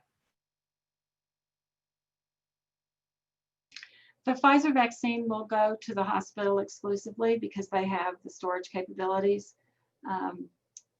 And community health services will only receive the Moderna, and they're not interchangeable. So if you start out with the Pfizer, you have to get your second dose with Pfizer. So the idea that the hospital will be taking care of their own and their self-contained environment there, they'll use Pfizer for their folks. Whereas Moderna, we're going to be using that for more of the community-based groups. This is Lori. The hospital actually agreed to take either or both vaccines, and we know that we are getting an allocation of Pfizer, and if we get Moderna, we'll accept that as well. Okay, thank you. And this is just beyond exciting. Thank you for everybody that's helping facilitate the distribution. Yes, thank you very, very much. Looking at the time, I'm going to move the agenda forward unless there's a burning question about vaccination. So Carolyn, thank you very much. Liz, it's great to see you. Thank you. This is exciting news for our community, but I do hope that we continue to be very vigilant during the phase where we began to see vaccinations, and everyone, do not let down your guard. Okay, the next item on the agenda is a testing update. And that's John Peacock. Sorry, just trying to find my buttons here. My dog is barking at someone already, so. It's the time for the FedEx man as well as UPS up here on the road. Yeah. So, we continue to be excited about our ability to expand testing opportunities, particularly in partnership with the Colorado Department of Public Health and Environment. I will say Jill Ryan was going to join us today. Unfortunately, she wasn't feeling well and wasn't able to join, hopefully at a future meeting. But the exciting news there is that CDPHE is really working to continue funding the testing that was supposed to end on 12/30 for the county. And so we are hopeful that they'll be able to work that out and we will not have any gaps and be able to continue the level of testing, free testing for the community through the end of March. So keep your fingers crossed. It's looking good right now. It's not a completely done deal, but they're certainly working towards that and have been communicating with us. The other thing, and of course, I'm trying to click on the link here, but we do have a new tool. Thank you. We do have a new tool available for Find a Testing Site, where you can go through, and I am not sure who's driving, but you can see there are some basically radio buttons that you can click. Where do you want to find a testing site? It's kind of a funny question, but do you want to pay or not? Appointment options, experiencing symptoms, test type. And as you go through, once you go through and click, it will come up with a list of sites that meet the criteria that you've selected. And so it's a way, we hope this will, particularly for guests and such who may need to find a testing site, as well as our residents, we're putting in the curative sites, the sites that we've been partnering with CDPHE on, as well as all of the private sites. So it's just another tool out there, we hope, that will make it easier for folks to take advantage of testing. And we did not limit it to Picken County. So any questions on that? And thank you for all the staff. Absolutely superb, absolutely superb. Thank you, Tom. Any questions for John? John, will people coming off the planes at Picken County Airport be given this information as they leave the plane? So we do have information about free testing. We actually have a testing site set up in the slip lane right outside of the airport right now. We do have information at the airport about the free testing and testing sites that are available.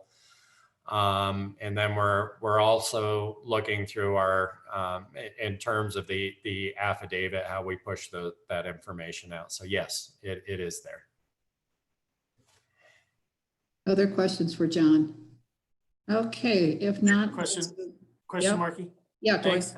ahead. John, can you speak to a little bit about turnaround times and a little along the line of Linda's question about those arriving in Picken County?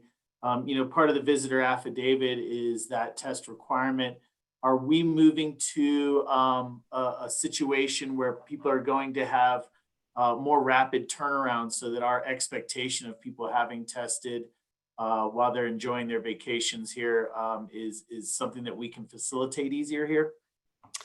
Yeah, and I'll start to answer that, and I'd invite anyone from our public health staff that wants to jump in. But I think, as Josh was referencing during his presentation, that as we've seen periodically happen throughout the pandemic, is nationally and at the state level, as testing volume and demand goes up, the turnaround times increase. And right now, many, not all, but many of the tests that we're giving are going to labs that are serving broad areas, Tori. And so we remain concerned about that. We have had some communications with the state, particularly about the turnaround times with curative tests, which is one of the tests that we've put out. And I know there's lots of discussion about expanding that capacity. But we've also been talking to some providers right now that are not being funded through CDPHE, but are setting up more rapid testing options in Picken County. There's a group looking at setting up a lab that would process tests locally. And that would greatly reduce testing times. Right now, those would be a fee for service. So if somebody came here and wanted to have whether it be a 12 or 24-hour kind of guaranteed turnaround time, that would be an opportunity for visitors. So we're starting to see a lot of these gaps fill in. I am going to be visiting with the state about if we have that kind of capacity here. Depending on the per test cost, if there would be some option of funding those kinds of tests also, so that we have a mix and take some pressure off of the labs. So yeah, frankly, a private sector is stepping in and providing some of those options, and then we'll see how we can thread those together with our free public options. Okay, thank you very much. Let's move on to the affidavit update. Kara?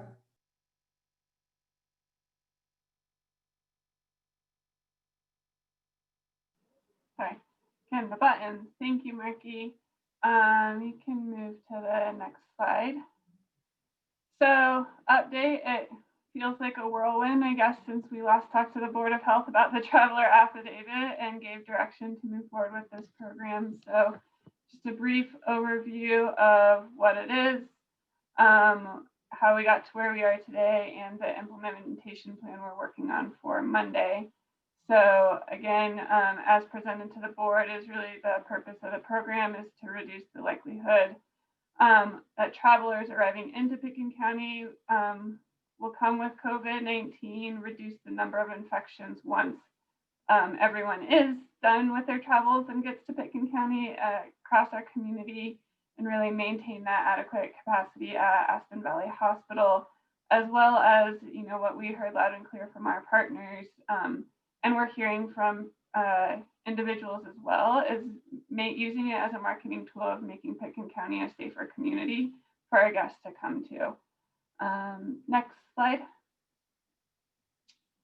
So we are still finalizing our collateral, but this is really the marketing that we're looking at, is this arrive well, play hard, leave happy, and using this collateral that will be shared across all of our lodging and hospitality partners, and really trying to keep it the same consistent messaging all across our community and anyone that is interested in coming to Picken County, and then having this QR code that will direct everyone to the traveler affidavit website.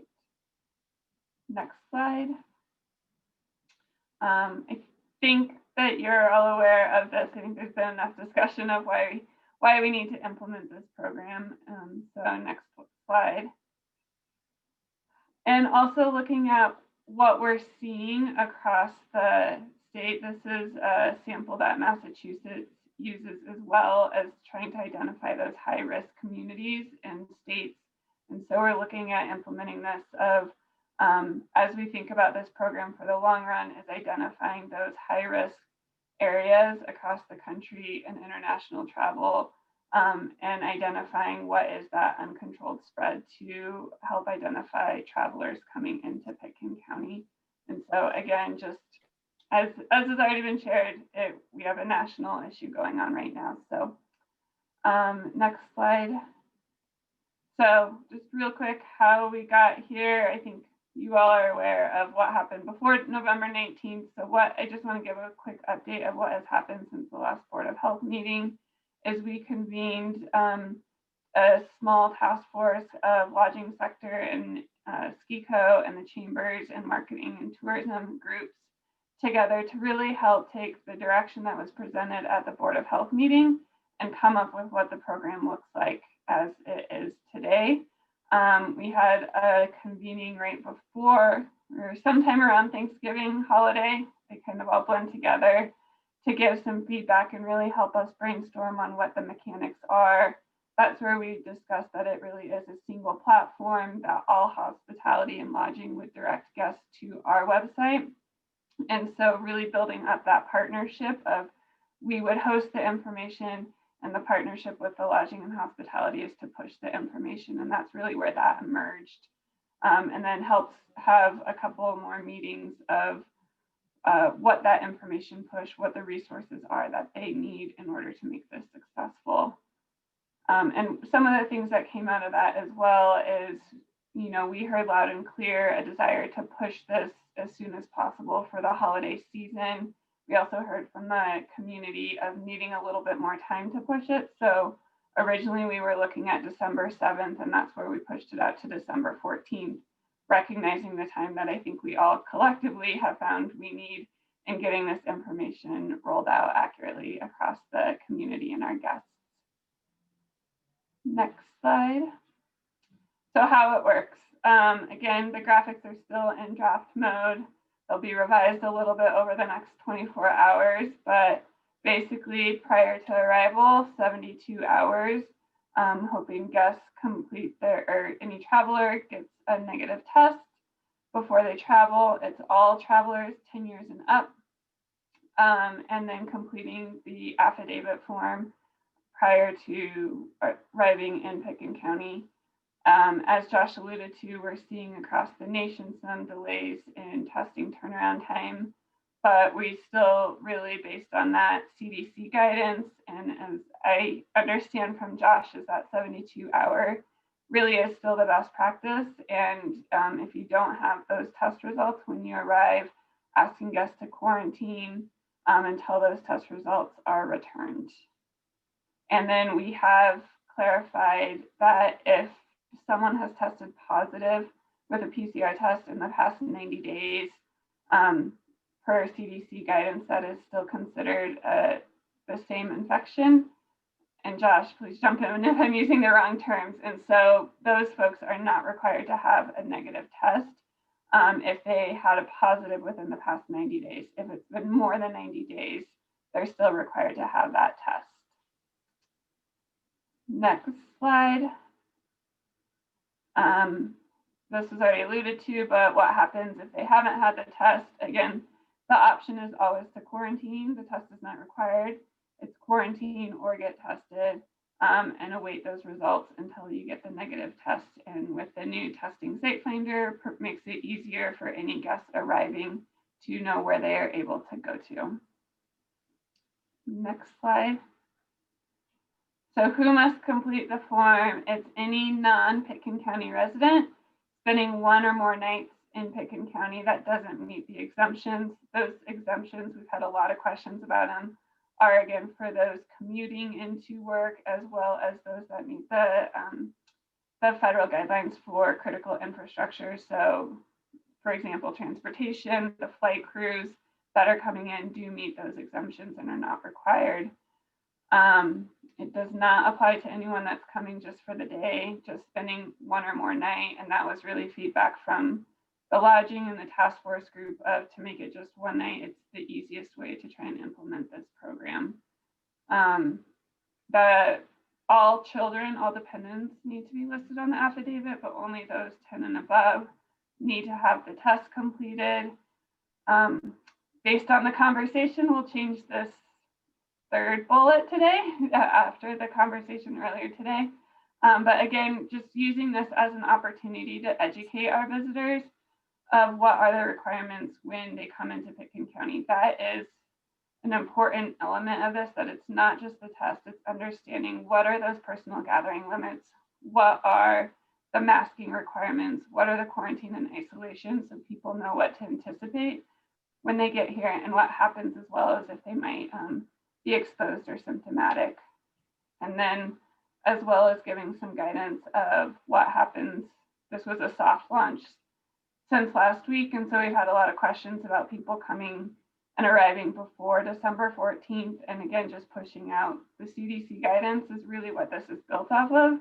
This is the thing to keep our community safe and open for the winter. Next slide. And yeah, you guys have all seen this, the Swiss cheese. We know that we're not going to capture 100% of those travelers. But the more that we do capture, it's one more piece to close the Swiss cheese model and help us stay at that orange plus and avoid red or any other color. Next slide. So again, just really trying to implement that it is a travel affidavit program requirement for all non-Picken County residents, but really trying to also use this as an opportunity for all travelers, whether you're a resident, a part-time resident, a visitor, whatever definition you might fall under, that really we're asking everyone to follow this guidance. Seek the testing when you travel, because this is one of the best ways that, especially as a tourist economy, that we can help reduce the transmission spread in the community, especially when we see our population increase so much in those winter months. Next slide. Can we go back to that last slide, Kara, real quick? Yeah. On that second to the bottom, and keep our businesses and ski areas open and our ARE children in the classroom? Sorry, and OUR, children in the classroom. I'm just doing a little Dorothea Ferris wordsmithing there. Thank you, Patty. And then yesterday we had a really good meeting with our lodging and hospitality partners, really trying to share this program rollout and what we're asking of them. And again, to reiterate some of the conversation that was had earlier, is we want this to be a welcoming place. We want our guests to feel safe when they come here, and also that the hope is that all of those frontline staff, we're not asking them to be the enforcement arm. We want them to be the information arm and use the education and information materials we're pushing out to help be that additional arm to communicate to our guests. Again, helping ensure the personal gathering capacity limits, and then really pushing the information out across their networks, because their networks are so much wider than government entities' networks. Not many people follow our social media versus some other social media folks. So, we've seen a couple of great examples yesterday. Jeff Bay showed a great example of how they're integrating it across all of their platforms. And really the ask is for all existing reservations, integrating it into the reservation process when people are completing it, the text upon arrival. How are you informing guests once they arrive? And if they haven't, if they are unaware or didn't fill it out, how they can still go complete the affidavit and get testing. And so really just wanting them to help us push this information out as they're communicating out with the world. Next slide. So the timeline, it's been an aggressive timeline, but I really just want to recognize all of the public health staff, our lodging partners and business community that have all come together in a time of holidays, prepping for peak season, and still coming to the table to be a part of these conversations. We wouldn't be where we are today if it wasn't for such that broad partnership across the board. So it is effective beginning on Monday for any guests staying the night, beginning on Monday, December 14th. We did do a soft launch and launched the website platform on Friday. Since then, this was as of 10:30 this morning. I think it's probably already increased. We've got over 500 submissions already. We've had 200 and plus inquiries, people asking about it, clarifications, which has actually been really valuable because it's helped us build out those FAQs, adapt as needed.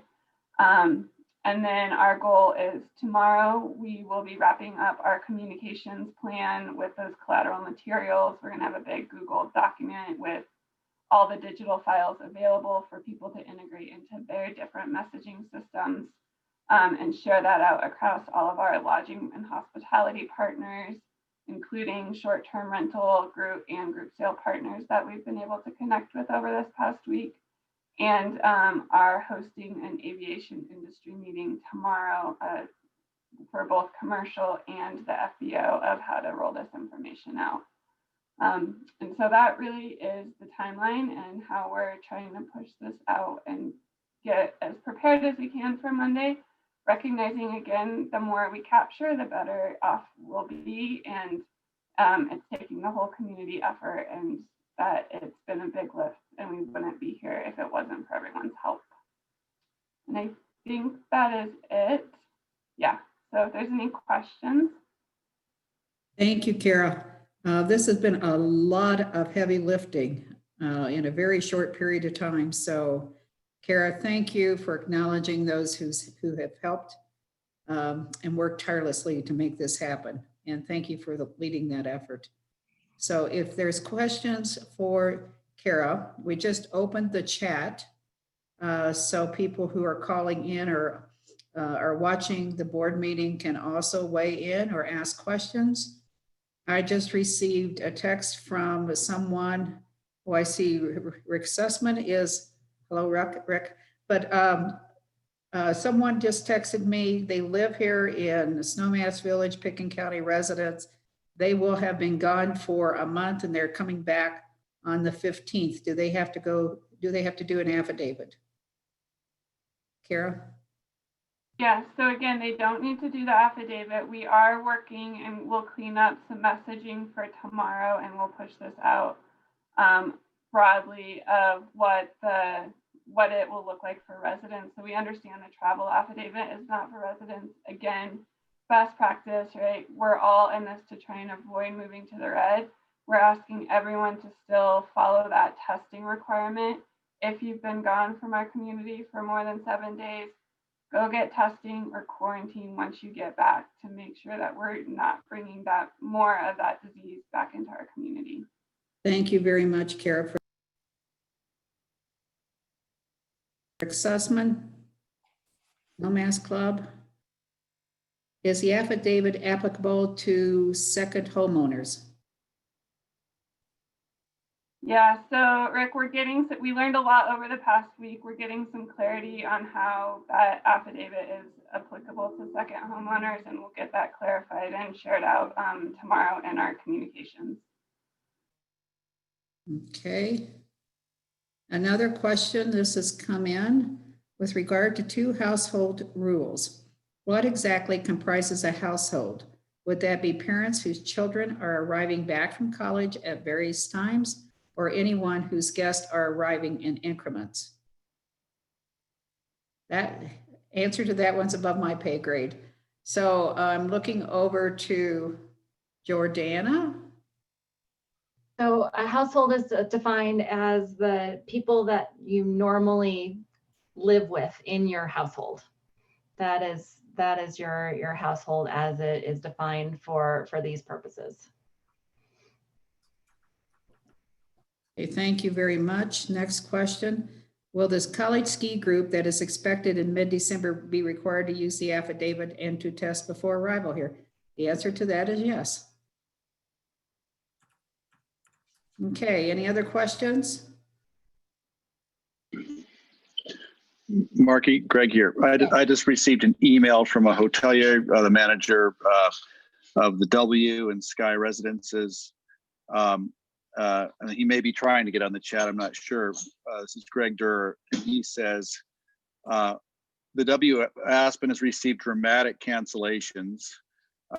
Said it's at $70,000 in cancellations and going up by the hour in the last 36 hours.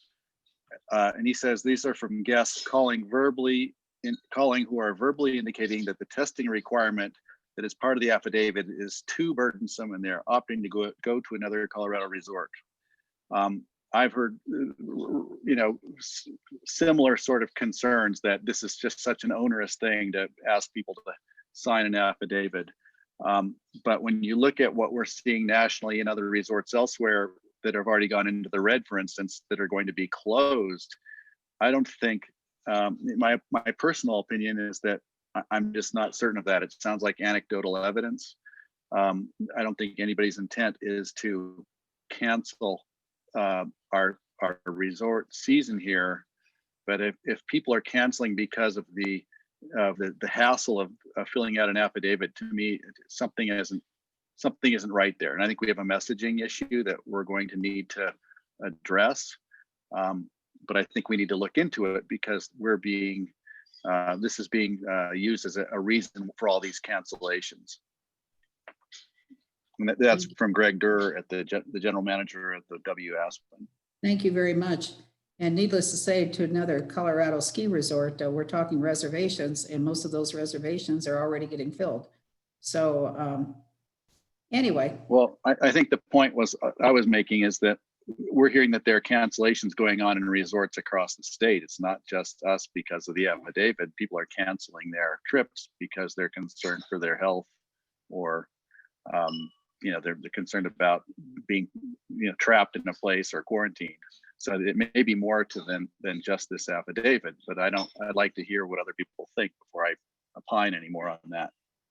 Greg, there's also an issue with snow conditions. So like Marky said, if we see a big dump, let's see what the numbers do then. But people may have multiple concerns for canceling. And I think the bottom line is, and people have argued with me about this, that if we create a healthier community, hopefully we'll have healthier guests come to visit us. Agree. Okay. If I can just finish that quickly, what I've been hearing, certainly from workers in the community, ski instructors, others in the community, is that they're grateful that we're doing this because they're convinced it will help us stay safer. So I think we're getting the positive of this as well. And I think we're also going to get some positive press about it in addition to that. Yeah. Can I add, Marky, real quick? Yeah, go ahead. Go ahead. I'm trying to read all the chats coming in. Go ahead, Ann. Exactly. Yeah, I'll be really quick. And this is where, we really got to turn the messaging around, because as opposed to what we're hearing from the W, we should become more attractive to visitors, because we are guaranteeing a safe visit, safe for visitors, safe for residents, by putting in this affidavit. So I do think it's a good idea. We need to change the messaging that's going out there right now. Right. This is not punitive. This is to help take care of folks and make sure people have a safe and happy holiday. Okay, there's a lot of messages coming in. Jordana, are you way ahead of me on them? Let's see. Can we get an update on the state potentially putting us into red on the dial? That's Jordana. Can you answer that one? Sure, I can reiterate. We are continuing to monitor our status. So we have the 3 measures. We've been in red in our incidence rate for more than 14 days. If either of our positivity rate or our hospitalizations go into the red, that is the trigger for us having the conversation with the state about going into the red. So we're just waiting on the data. We don't have a timeline for that. And Jordana, were we told that that's 3 hospitalizations could do that, could push us into the red? 3 residents in 1 day being admitted to the hospital. I see some questions on enforcement. How are we going to enforce a 2 household? I know what we would do here in my little community of Snowmass Village. If we would see something like that happening and it's outside the public health order, I would pick up the phone and call our police to go up and have a conversation with those parties. I don't know what APD is going to be doing, or the county health department, or not the health department, but the county sheriff. Do we have any update there?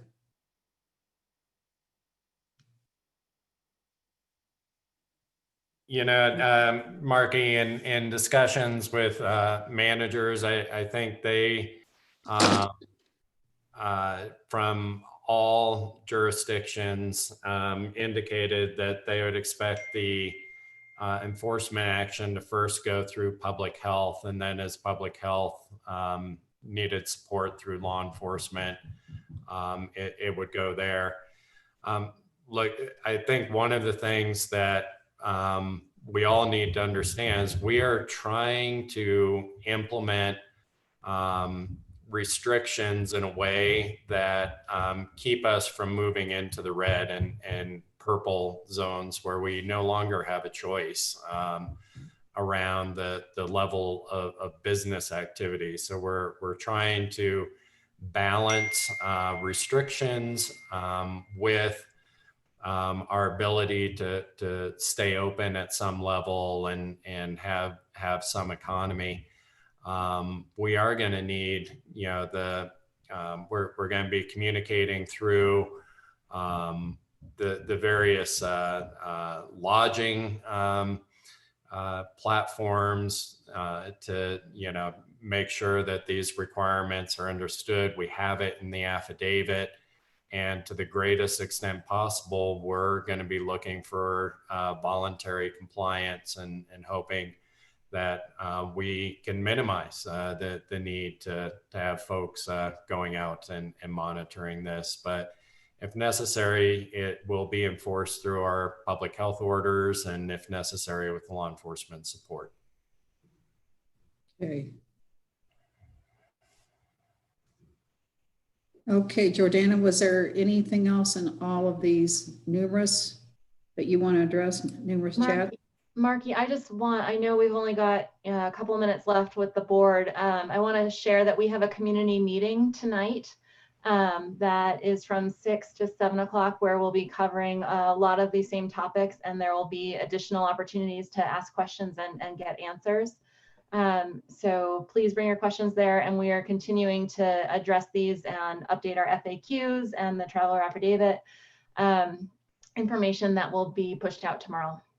Okay, well then we're going to move on to the next agenda item, which is Tracy will be doing a communications update. And from there, we're going to go right into the 5-star program. Good afternoon. Thanks for having us today. I know many of you, but I'm Tracy Truelove, serving in the Public Information Officer role for Picken County's COVID response. And I'm joined today by Rachel Brenneman. I think she's on. I can't see right now with the shortened view, but we're just going to kind of give you an update on kind of more of our campaign and marketing piece of what we've been doing from communications. I like to think of the communications shop as having 3 legs to the stool, which are the Public Information Officer, hot topic kind of media relations side, the marketing side, and then the community engagement and the kind of communications needs that come out of that. So next slide, please. So Rachel, are you on? I am. Hello, everybody.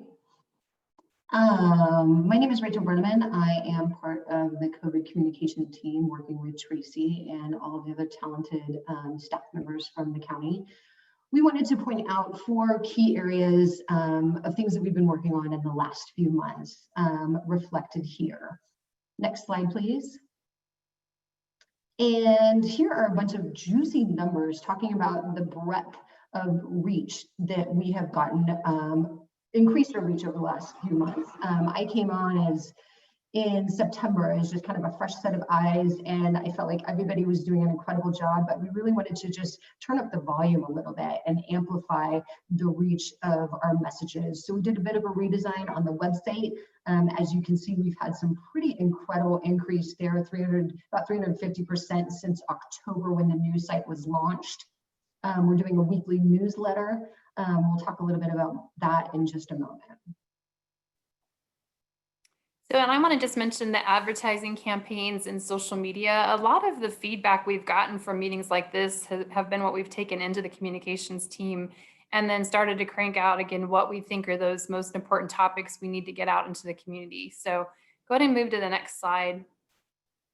So many of you, I hope, would have seen our Thanksgiving campaign. Again, one of the things that with Rachel coming on board that has helped us is put into place some new avenues to get the information out. A lot more digital advertising is going out, a lot more print advertising is going out, and we did, again, a pretty robust campaign around Thanksgiving. Next slide. Yeah, just a little more visual look at what we've been doing and making sure that we're getting both the English and Spanish message in there. Rachel, I think the next slide is yours, Holiday. Yeah, again, one of our jobs that we have really kind of clarified in our internal operations for the communications team is really translating some of the, more intense public health regulations and guidance and making them a little bit more warm and fuzzy for the community. So creating some messaging that speaks to the public health messages, but in a little bit of a lighter way per se. So this holiday campaign launched this week. We were just wrapping up all of the digital assets and radio assets as we speak. I was just approving the tricolor Spanish scripts. So we will have quite a bit of Spanish coverage on Le Tricolore as well as digitally and on social. Next slide, please. And again, just some more graphics showing kind of some of the visuals that are part of this campaign. And the Spread Holiday Cheer, Not COVID-19, is our tagline that will be the thread all the way through till the end of the year. Next slide. So I'm really excited about sharing this with you today because I know that Board of Health and a lot of our partners have said, you know, we just are missing that human piece of what's happening to folks with COVID. And so because of the bandwidth, we reached out to Pat Bingham, who you're all very familiar with, and Pat was able to help us put together a video program of stories that were just, you're seeing them really for the first time. We were able to show Board of County Commissioners on Tuesday. Lindsay, I don't know if you can, since you're driving, and I also don't know if we have sound, because in the Zoom platform, sometimes we don't. But Lindsay, if you could click on maybe Peter, the Peter link at the bottom.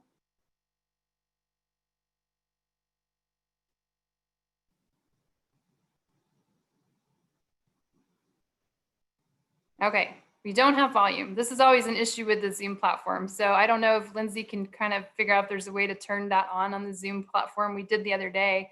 But if not, you will start to see this out in the community and running, you know, all the way into the spring. And we're really hoping that as we start, oh, maybe now.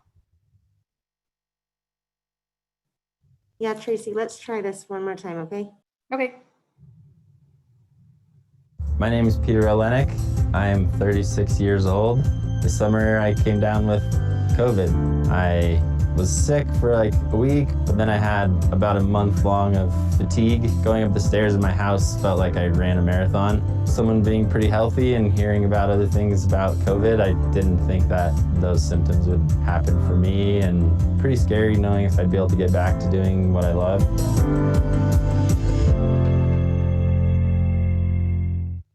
My name is Peter. Great, Lindsay, thank you for getting us to the volume. I just think this speaks, again, volumes to the human side of what's happening in our community with COVID. And again, you're gonna see those were the short 1-minute snips. We're gonna have a little bit longer 3-minute videos. And then we also are gonna start doing some op-ed advertising around these stories. And again, I believe our goal was to get 5 done here pretty quickly that are gonna start rolling this, actually next week.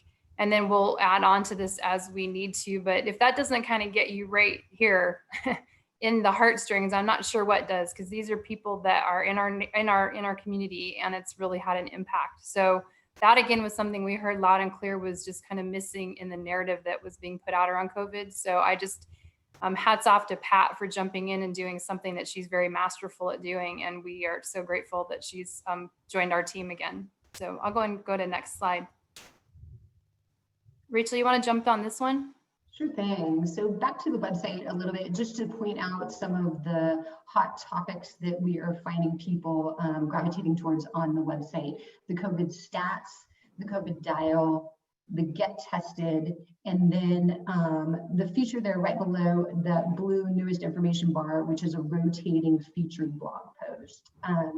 So all of those things are those are the highest visited pages on the website. As we said before, we've had about a 350% increase in traffic, which is awesome. And then the Get Tested, the new COVID testing site finder that John presented is live on the site and is going gangbusters as well. So we will report on that next time we see you.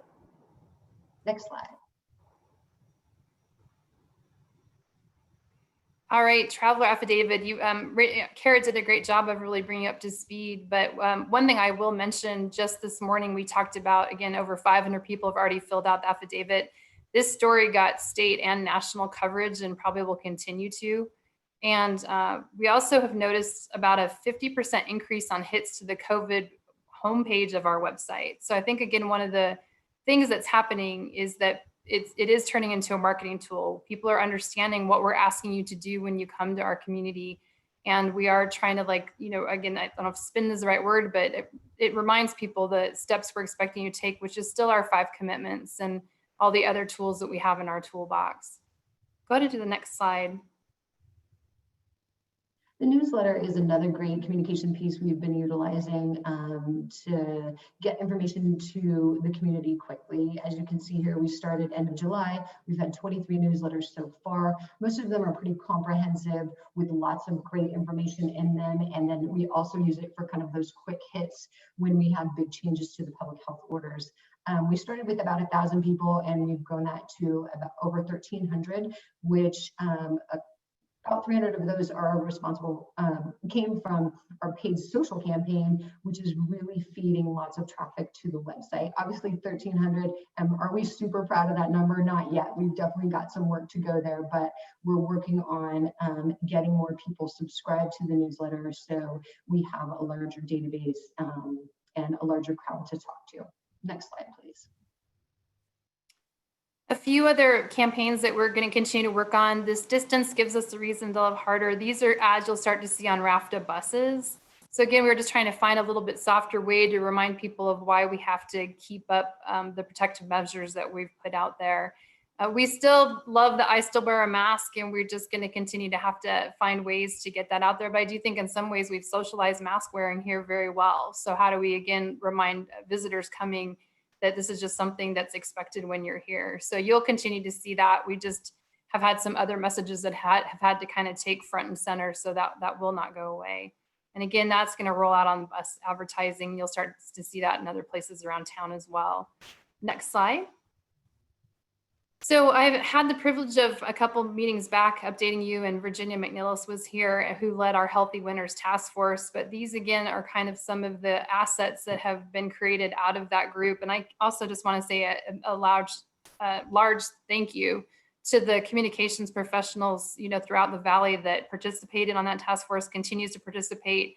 It's a collective, and it's a collective of all of us really trying to get on the same page and just find other ways to reach people. So these are just some of the examples of the point of contact type of marketing that you're going to see throughout town. Go ahead into the next slide, because I think there's some more examples. Yeah.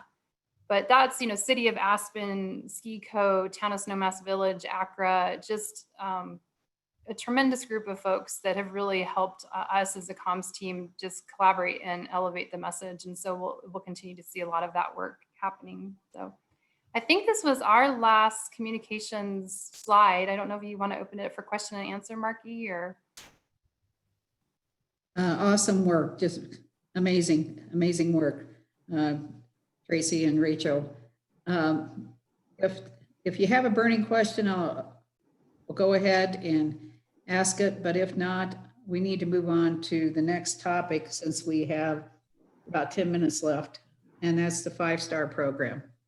Anyone with a burning question, or can we move on to 5-star? Let's go on to the 5-star program. John?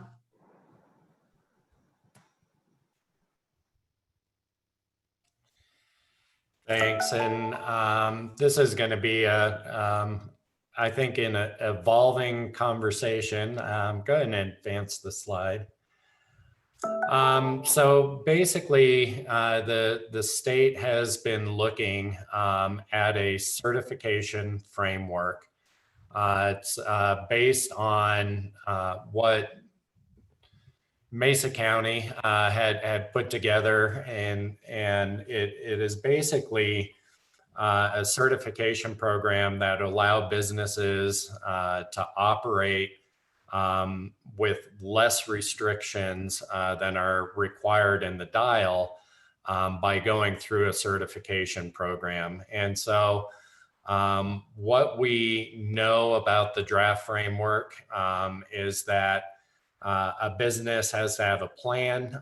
Business, in our case, we call those business safety plans that demonstrate that they're implementing or exceeding state prevention guidelines, local prevention guidelines, and that there's a clear compliance and enforcement plan, 100% mask wearing, daily symptom checks amongst employees, regular outreach to activate exposure notification on the phones, recording the name and contacts of customers to be used for case investigation and contact tracing.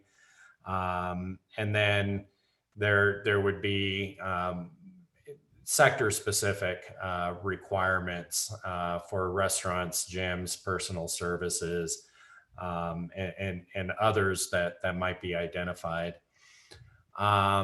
Any business that's cited for non-compliance with those standards or requirements of a business safety plan would not be eligible for certification and would lose their ability to operate under the less restrictive measures. Go ahead and advance the slide. What we know at this point is the proposed 5-star certification framework. Basically, in the Protect Our Neighbor, there's already a process to incrementally increase capacity, so there's really no change there. If a county is in the blue level, a certified business would be able to operate with an additional 35 people added to their cap. At the yellow level, the certified businesses would be able to operate at blue. Orange, certified businesses would be able to operate at yellow. Red, the state is still making a determination in regards to whether there would be any variance allowed, even for certified businesses for counties in the red level of the dial. And of course, in purple, there's no variance allowed. Go ahead and flip the slide. So timetables, what was communicated by the state is that between December 4th and 11th, CDPHE would finalize parameters of a proposed 5-star program and begin to share those out with key partners. 11th, of course, is tomorrow. So we are expecting to see those very soon. The state has a very aggressive timeline for offering a 5-star certification program.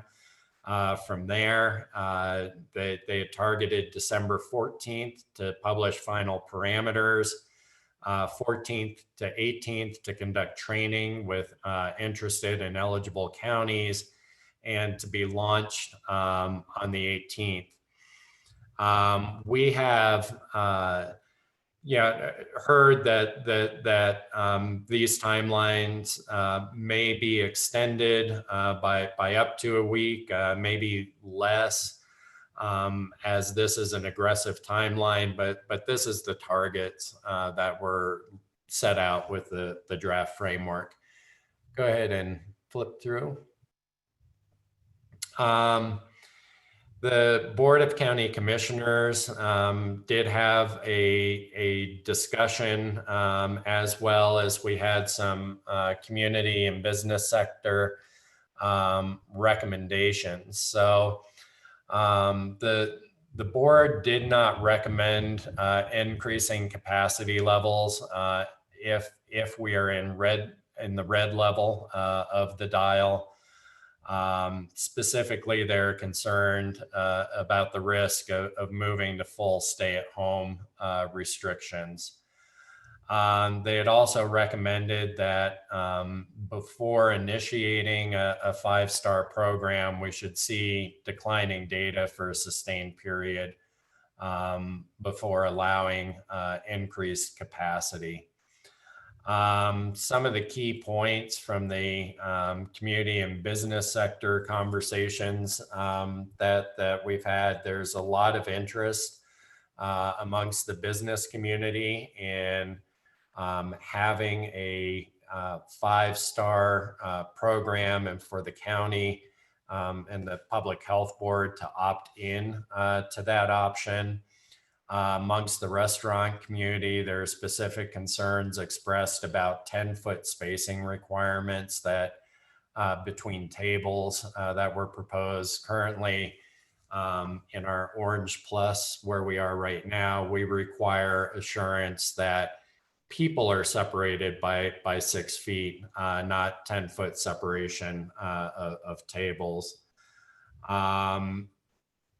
There is some concern about, if it made sense in the red. I think generally the business community is looking for opportunities to be able to operate at higher levels in a safe manner. And I think everyone, one thing everyone agreed on is we do not want to be at a place where red or even worse, purple levels of restrictions on the dial. Go ahead and flip the, oh, look at that. Go ahead, back. So right now, we do not have the proposed state 5-star program in front of us, but we are expecting to see it in a few days.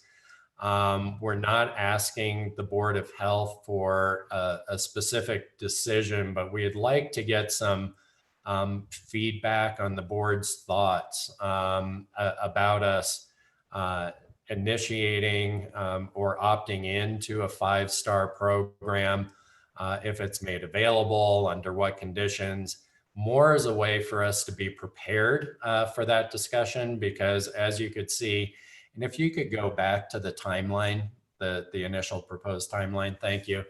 As you can see, when the state does put a program forward, they are looking for a pretty potentially aggressive implementation timeline.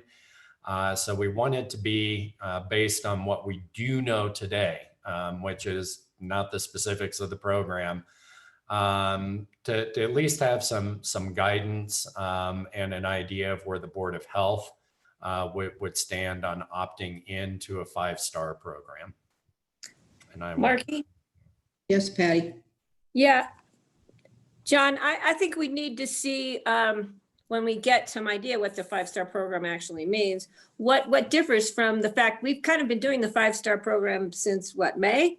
So we already have a lot of these things already up and running. So I think we need to see what the benefits are of going to 5-star or just keeping where we are, the trade-offs. I think that's a priority for me as a member of both the Board of Commissioners and alternate on the Board of Health. The other thing is if we don't do this 5-star program by December 18th, we can still opt in at a later date, correct?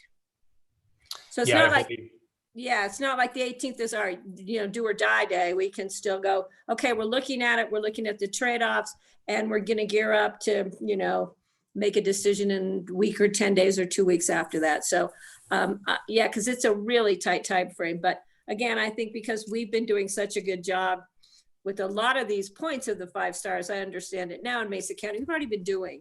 There's a couple things we need to up or change or tweak, but I think we need to look at the trade-offs before we make a decision to opt in or to opt out. I would almost suggest that this blends into the next topic, is the frequency of board meetings. I personally would like to see the requirements of the Gold Star program before I'm willing to say, go for it, because I don't understand all the detail behind it yet. So yeah, and I wish we had, we'll probably be getting that information over the next few days. So it may require a special meeting. That's what I'm thinking, is perhaps a special meeting once we get the data.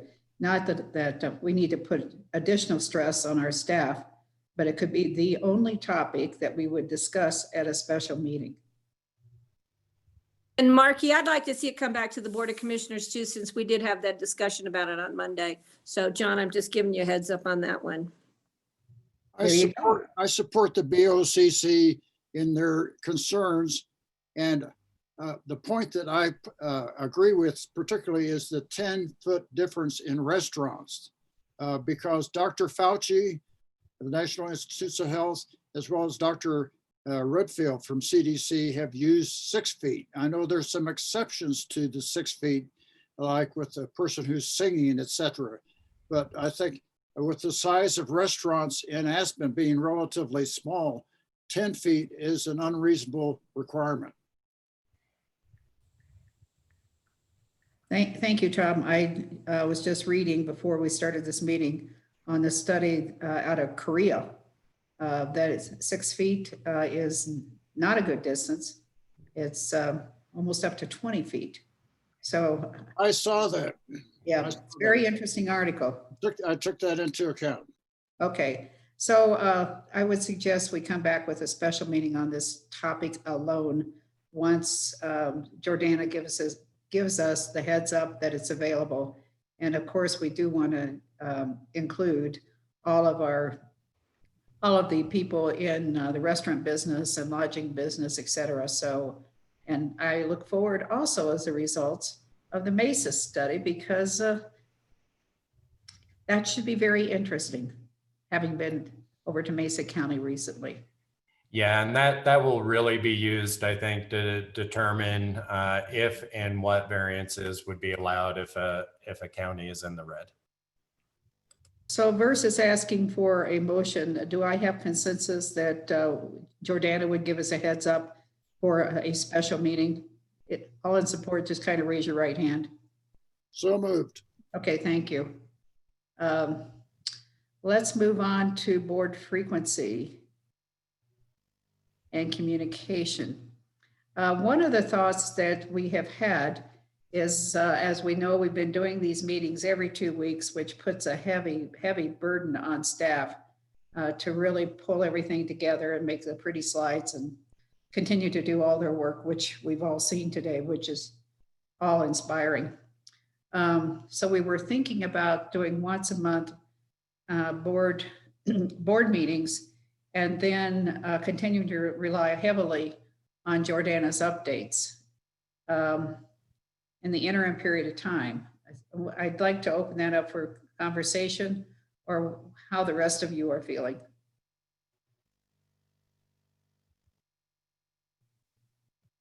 Tori? Thank you. Appreciating the burden that it is on staff to prepare these. I'm definitely looking at the Board of Health to have solid input throughout the process. So my concern of going to once a month is that we're not going to be conducting the same amount of outreach and input that we're getting from this Board of Health. So I have concerns about moving to once a month.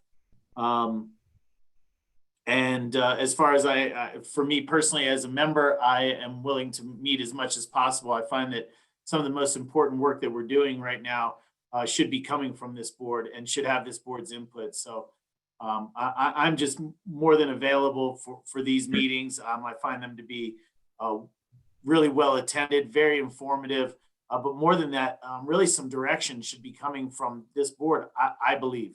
So you're suggesting keeping it every 2 weeks?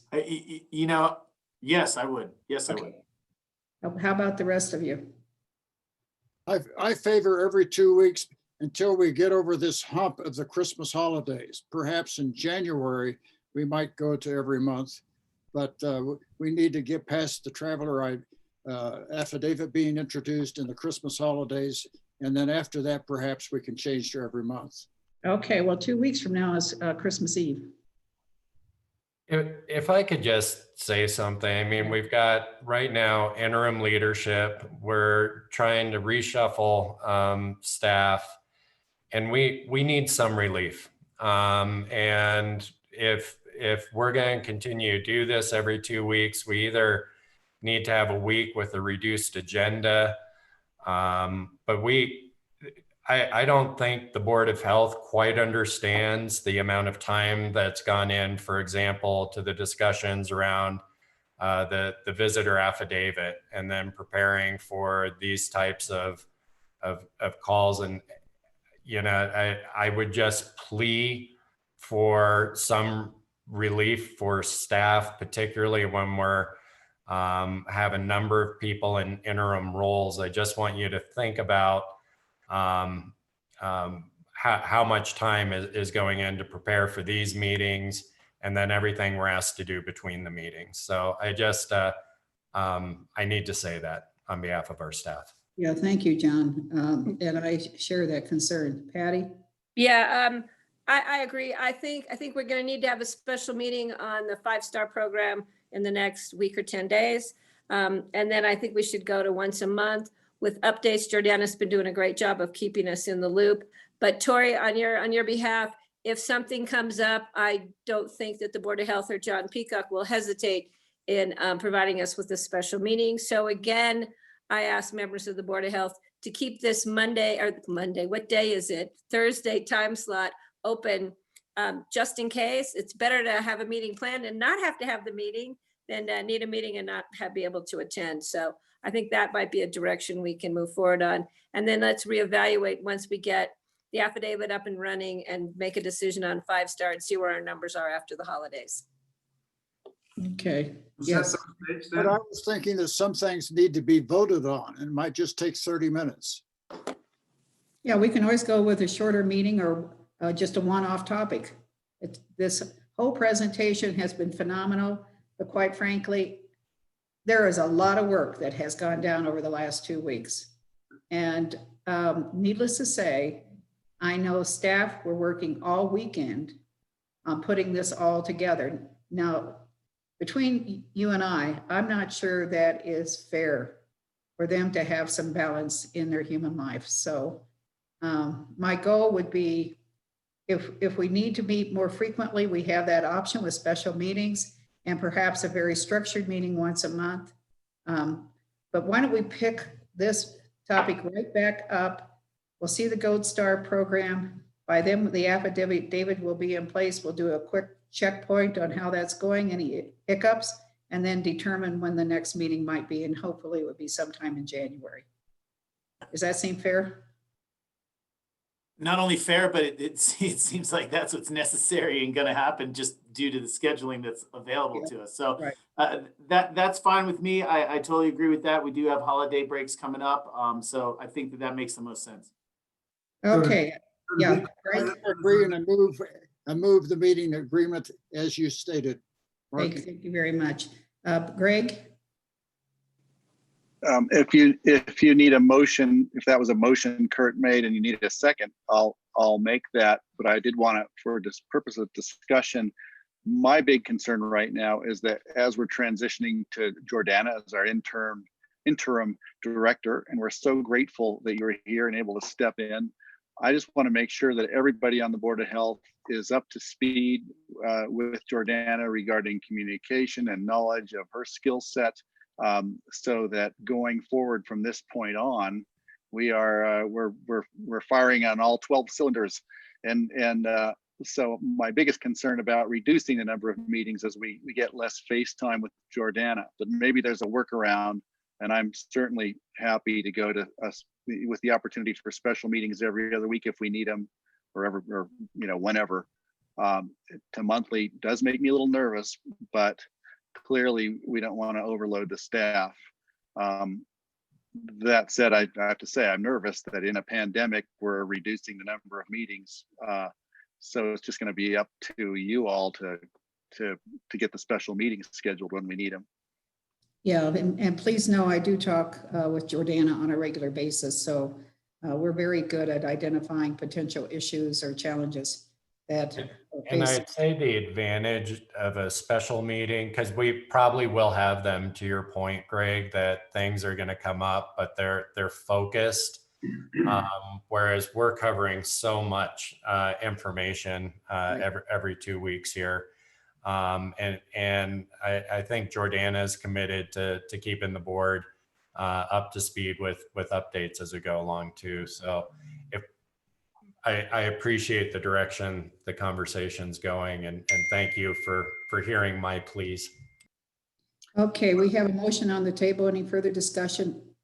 If not, I'm going to call the question. All in support, raise your right hand. Okay, there's direction. Now, I'm going to bring up one other thing, and it's going to be my request, my last request of this board. If you have a question, or if you have something you want to know about from our staff, please, please, please, all emails need to go through Jordana. We cannot continue to send a note over to Josh or to the vaccination team or what have you. If you have a question, Jordana has to set priorities for the team. And what has been happening, some of us have been somewhat negligent in realizing the chain of command for our Board of Health staff. And that causes a lot of confusion among staff members. It causes confusion for Jordana because what's going to happen? That staff member is going to get a hold of Jordana and ask if this is going to be a priority or what have you. So please, let's all continue to follow that chain of command. Jordana does a phenomenal job, morning, noon, and night, getting back to all of us. So I've made one mistake so far that I know of, and John Ely caught me on it. So it is what it is. So let's honor her role. And Jordana, we appreciate everything that you're doing, and we will send communications through you. Thank you for that, Marky. I appreciate it. And, one of my goals over the next month is to be able to reach out to board members individually, for that, Greg, to get to know you better, for you to know me better, and to open up those lines of communication while still protecting, setting those priorities and allowing staff to delve in and do the incredible work in incredibly short periods of time that they're able to do. So thank you. And we're really out of time, so we can't go into any other additional agenda items. Tori, I see you have your hand up. Just real quickly, just for last comments, first of all, I want to say thank you so much to the team that's been working on the affidavit and what they've brought forward to us. I think it is aggressive. I think it's going to be effective for our ultimate goals. But the last thing I wanted to say here was that, we're asking of lodging to push that information out. We're asking of restaurant and retailers to make sure that they are getting compliance and doing the best that they can. So the asks of us, I think that it's incumbent on us, of course, to get our messaging and the support materials to them and get them in their hands and help them. We also need to take responsibility for some of the enforcement. We've heard that a lot. We've heard that call a lot. So we do need to do a little better there. And then lastly, I really would just want to emphasize, if we're asking for people to show up tested, we really need to work on that local availability. For people that are getting here that want to do the right thing, we need to have that fast turnaround time and local availability for testing. So there's a few things for us to be working on while we're asking of so many other people to do so much. But I do want to say thank you to everybody that's put out such tremendous effort, especially over these last few weeks and month. Thank you.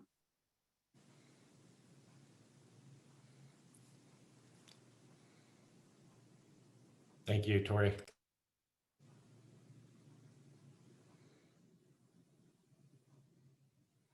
Do I have a motion to adjourn? So moved. Thank you, Greg. All in support? I forgot to second, but Tom had his hand up. Okay, all in support. Aye, Okay. thank you. Thank you. Thanks, Thank guys. you all. Thanks, John. Okay.